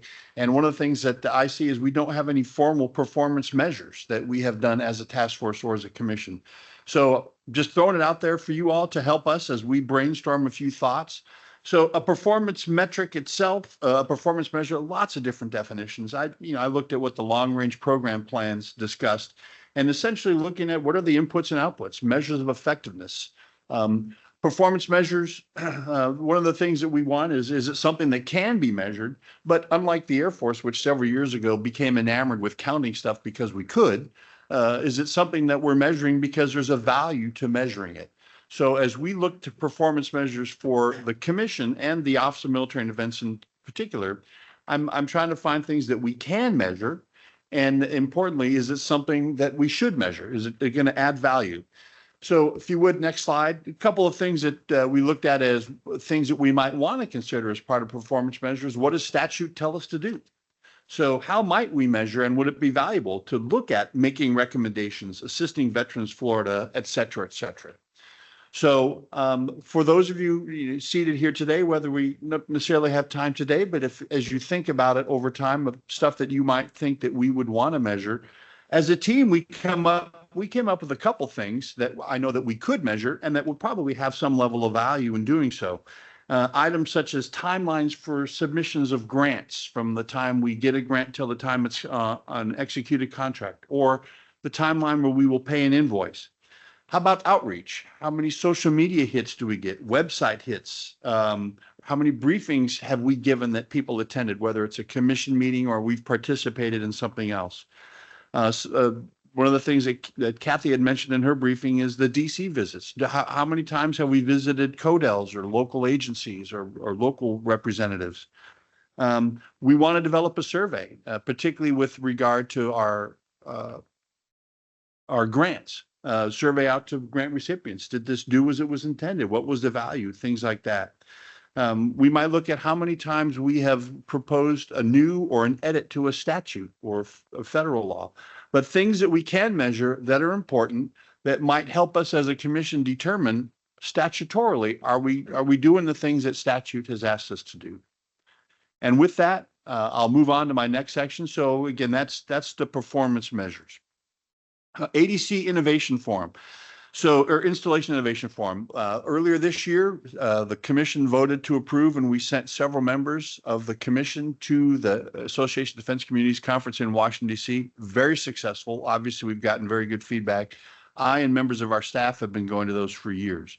I wanted to bring it to you for a vote this time. The next meeting, so ADC generally meets twice a year. In the spring, it tends to be in Washington, D.C., and they'll combine it with some CODEL visits. And in the fall, it tends to move around the country. So most recently, I went in Orlando 2 years ago. Last year, it was in San Antonio. And this year, it will be in Monterey, California, about 100 miles south of San Francisco.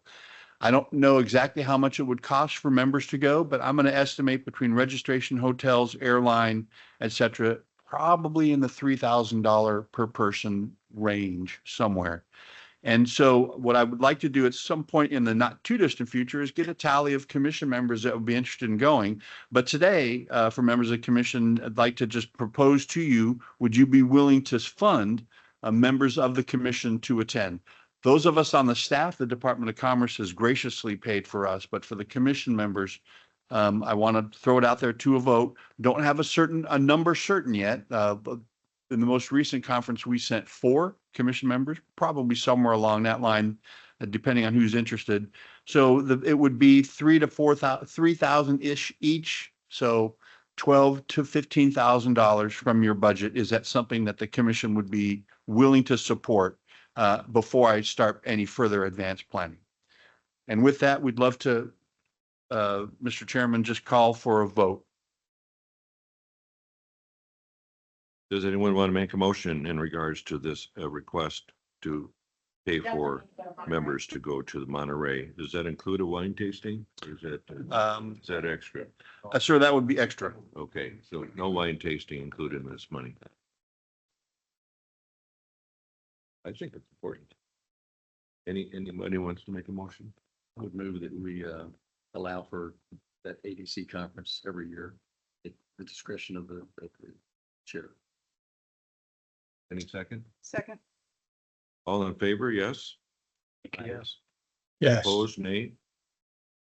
There you go, Tim. There's your motion. All right, thanks, sir. And I'll get more word out to the commission on that in the very near future. Lastly, just some of my generic updates from the Office of Military and Defense. First and foremost, I just really want to thank Secretary Kelly and my boss, Deputy Secretary Mahone, for joining us. Although most of the members on the commission know this, for some of those who are watching on the Florida Channel or in the audience, statutorily, the Florida Defense Support Commission is a direct support organization on behalf of the Florida Department of Commerce. So the commission itself is part of Commerce's portfolio. Statutorily, the Secretary of Commerce serves as the executive director of the Florida Defense Support Commission, or his designee. So in this case, Secretary Kelly has designated me. So there is a very clear and obvious relationship between the commission and the Department of Commerce. So to have Secretary Kelly here, who like so many in his position is on the road all the time, and my boss, Deputy Secretary Jason Mahone, the Deputy Secretary for Economic Development, their support for the commission and for me and my staff, and by the way, all of the commission staff, we are all Department of Commerce employees. So it has been terrific. And to get so much of their time, and Senator Wright, I look at your Facebook feed, you're on the road, as well as our other agency leads and others. We're very grateful for the amount of time that you spend with us and for the support that we get on behalf of the commission. So thank you, sir. Some of the stuff that we are working for the commission, I've had some great discussions with leadership at McDill, and we're trying to see what we can do to get the commission KC 135 refueling sorting.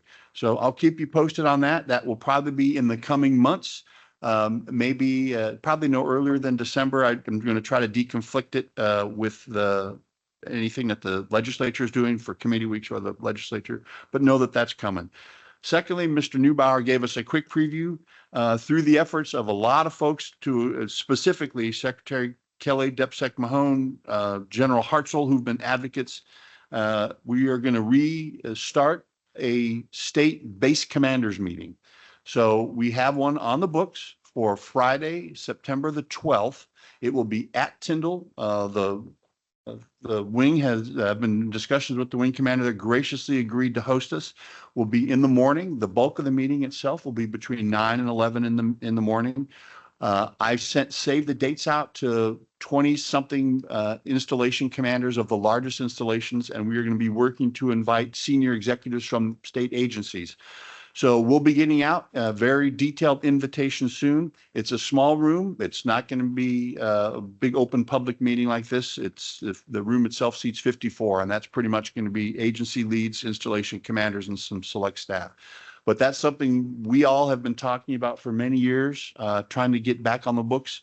And we've had great support from our leadership, and we're going to make it happen. So September the 12th at Tyndall. So please keep that on your radars for again, I've reached out already to the installation commanders, and the agency leads will be getting their invites shortly.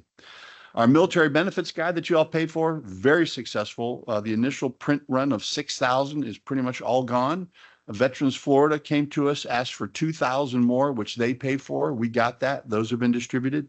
If any members would like to get additional copies of the military benefits guide, please just let Ray and/or Takesha know. We're going to try to compile that, and if we do make another order, they are certainly available online at the Department of Commerce website, floridajobs.org. There's a tab for military and defense, and there's a tab in there for the military benefits guide. Of note, something that you all interesting recently with the attacks in Iran, you all heard about the big bunker buster munitions. What many people didn't know, and I learned, was that those bunker buster munitions were built with what's called Eglin steel, E-G-L-A-N, Eglin. So named after Eglin Air Force Base, where that steel and some of those munitions were developed. So a Florida link to the major operations that have gone on recently. The grants process, many of you have been involved with or listening to how we've been doing grants. This year, we talked about the Defense Support Commission grant. We're proposing about $1.6 million go towards that grant out of your $2 million total appropriation. Our Defense Reinvestment Grant was funded to $1.5 million, and the Defense Infrastructure Grant was not funded this year. The grant application windows for the Commission Grant and the Defense Reinvestment Grant are both open. Information is available on our website. The applications will close on the 25th of August, at which point we'll go through the assessment process. For the commission specifically, I know you've had a way you've done it previously in the past, which it usually spans over many months. We are going to shorten that up this time because the turn time is already smaller than what we would have done in the past. So the commission grant window and the DRG close August the 25th. We are going to, our staff is going to collect the commission grant applicants as soon as we can and get those to you so that we have a chance to review them and do a high-level brief at the commission meeting in September, and that will be in the Panhandle. We will not have the opportunity to then request specific briefings on all the grants as you all have done in the past. We have not done specific briefings for the DIG and the DRG, and that has worked out just fine. So our intent is to collect those applications on the 25th of August, present them to you very shortly thereafter, high-level briefings at our meeting in September, and then have the commission members vote. We'll collect that list, rack and stack it, and then we'll send it through the commerce channels for review. So that one's a little bit different than in the past, but as we all know, those grants are very valuable and one of the more important things that the commission does, specifically reaching out. Our next two meetings, 18th of September, that'll be in the Panhandle with the tour at Hurlburt. We are still finalizing the location. We should have that down fairly soon. And then on the 19th and 20th of November, we'll have our combined FDA, Defense Alliance, and Defense Support Commission meetings. That will be out in the Space Coast. We're still working on a location for that. And then lastly, again, thanks to my team, I've got most of us here, Dr. Spivey, Ray Collins, Ava Martino, Takesha Ware, and then monitoring at home, Chris Weller. We thanks to Joel Silver from Silver Productions. Our friends from the Florida Channel, I see Sandra Copeland back there. They absolutely help us get our message out. And we've been very grateful that they not only cover our meetings when we have them on the MS Teams, but in many cases like today, you'll see there are 3 cameras up there. So they help us to get the message out about the great things that the commission is doing, the state is doing, and that we have with our military men and women and service members, veterans, spouses, families all across the state. And we thank you for that. And with that, Mr. Chair, that concludes my time. Wonderful. Thank you very much. Very informative. So, do we have any comments or questions?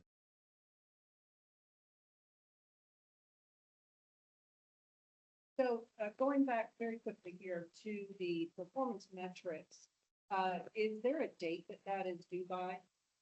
No. Okay.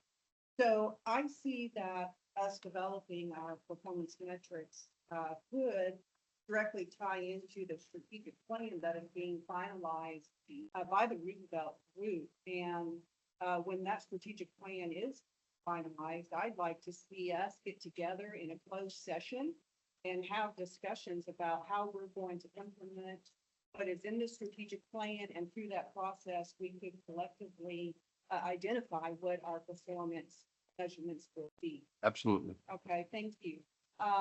Then one other question, please, that is related. Back at the March meeting, we reviewed a draft version of the bylaws. And I do not recall seeing an updated or finalized version of that. So I was wondering where that stands. We'll need to bring those forward. So yeah, we need to finalize them. So. Hey, Mr. Chairman, Beef here. You keep us online. I appreciate it. She is the only female on the whole. Mr. Chairman, Beef with a question. Does a good job. Yeah, absolutely.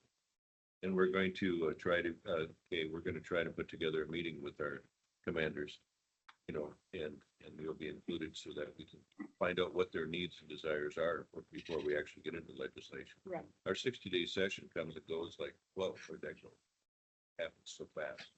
So we need to be more attuned as to what they need. Thank you very much. Ray, do you have any comments submitted by the public watching on IMS Teams? Yeah, Mr. Chairman, can you hear me? This is Beef. On the Space Coast. And this is a fairly short public comment, so I'll read it verbatim. I strongly support the leadership of Kelly Jo and especially her inspiring insight on the well-meaning but separated, segmented, and siloed statewide organizations representing our many rich and robust defense-related technology and innovation sectors. As in our previous meeting, much work is underway to unify and connect these dots. I especially appreciate initial groundbreaking collaboration to first link our world-renowned simulation community with my space community, thanks to strong support from Neil of the National Center of Simulation and Dr. David Metcalf and Tubby of UCF.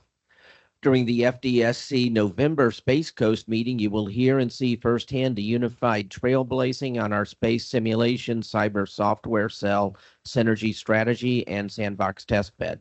Florida is uniquely positioned to provide uniquely holistic technology and advanced vertically integrated manufacturing for our national security, especially needed with the complexity of the impending Golden Dome. FDA and FDSC should lead the way in uniting our state to tap into our massive untapped Florida potential. Thank you, Ray. Good job. Well, I want to thank you all for being here today. I want to thank Clay County for having us here today. What a great opportunity to be here. And we think a lot of good things about Clay County. Yeah. But General Haddad? oh, Yeah, can you Chief, hear wanna me? say something? Yes, sir. Yes, sir. Just one comment for the commission. Rick Miller, our vice chairman of the FDA, has come up with a concept for cyber in the state of Florida. And I think it'd behoove us to hear that sometime in the future. It incorporates spatter and some other things that would benefit not only Florida, but the national security. So that's just a comment I make for Tim to see if we can hear that briefing in the future. Over. Yes, sir. He's on your drone program, isn't he, Rick Miller? I think he's one of them. Yeah. Good. He'll be a good add to your group for sure. So our next scheduled public meeting will be in person on September 18th. It's been spoken about, Walton Beach. Is that right? Yep. And if there's no other business, do I hear a motion to adjourn this meeting? No one wants to adjourn? So moved. This meeting's adjourned. Thank you.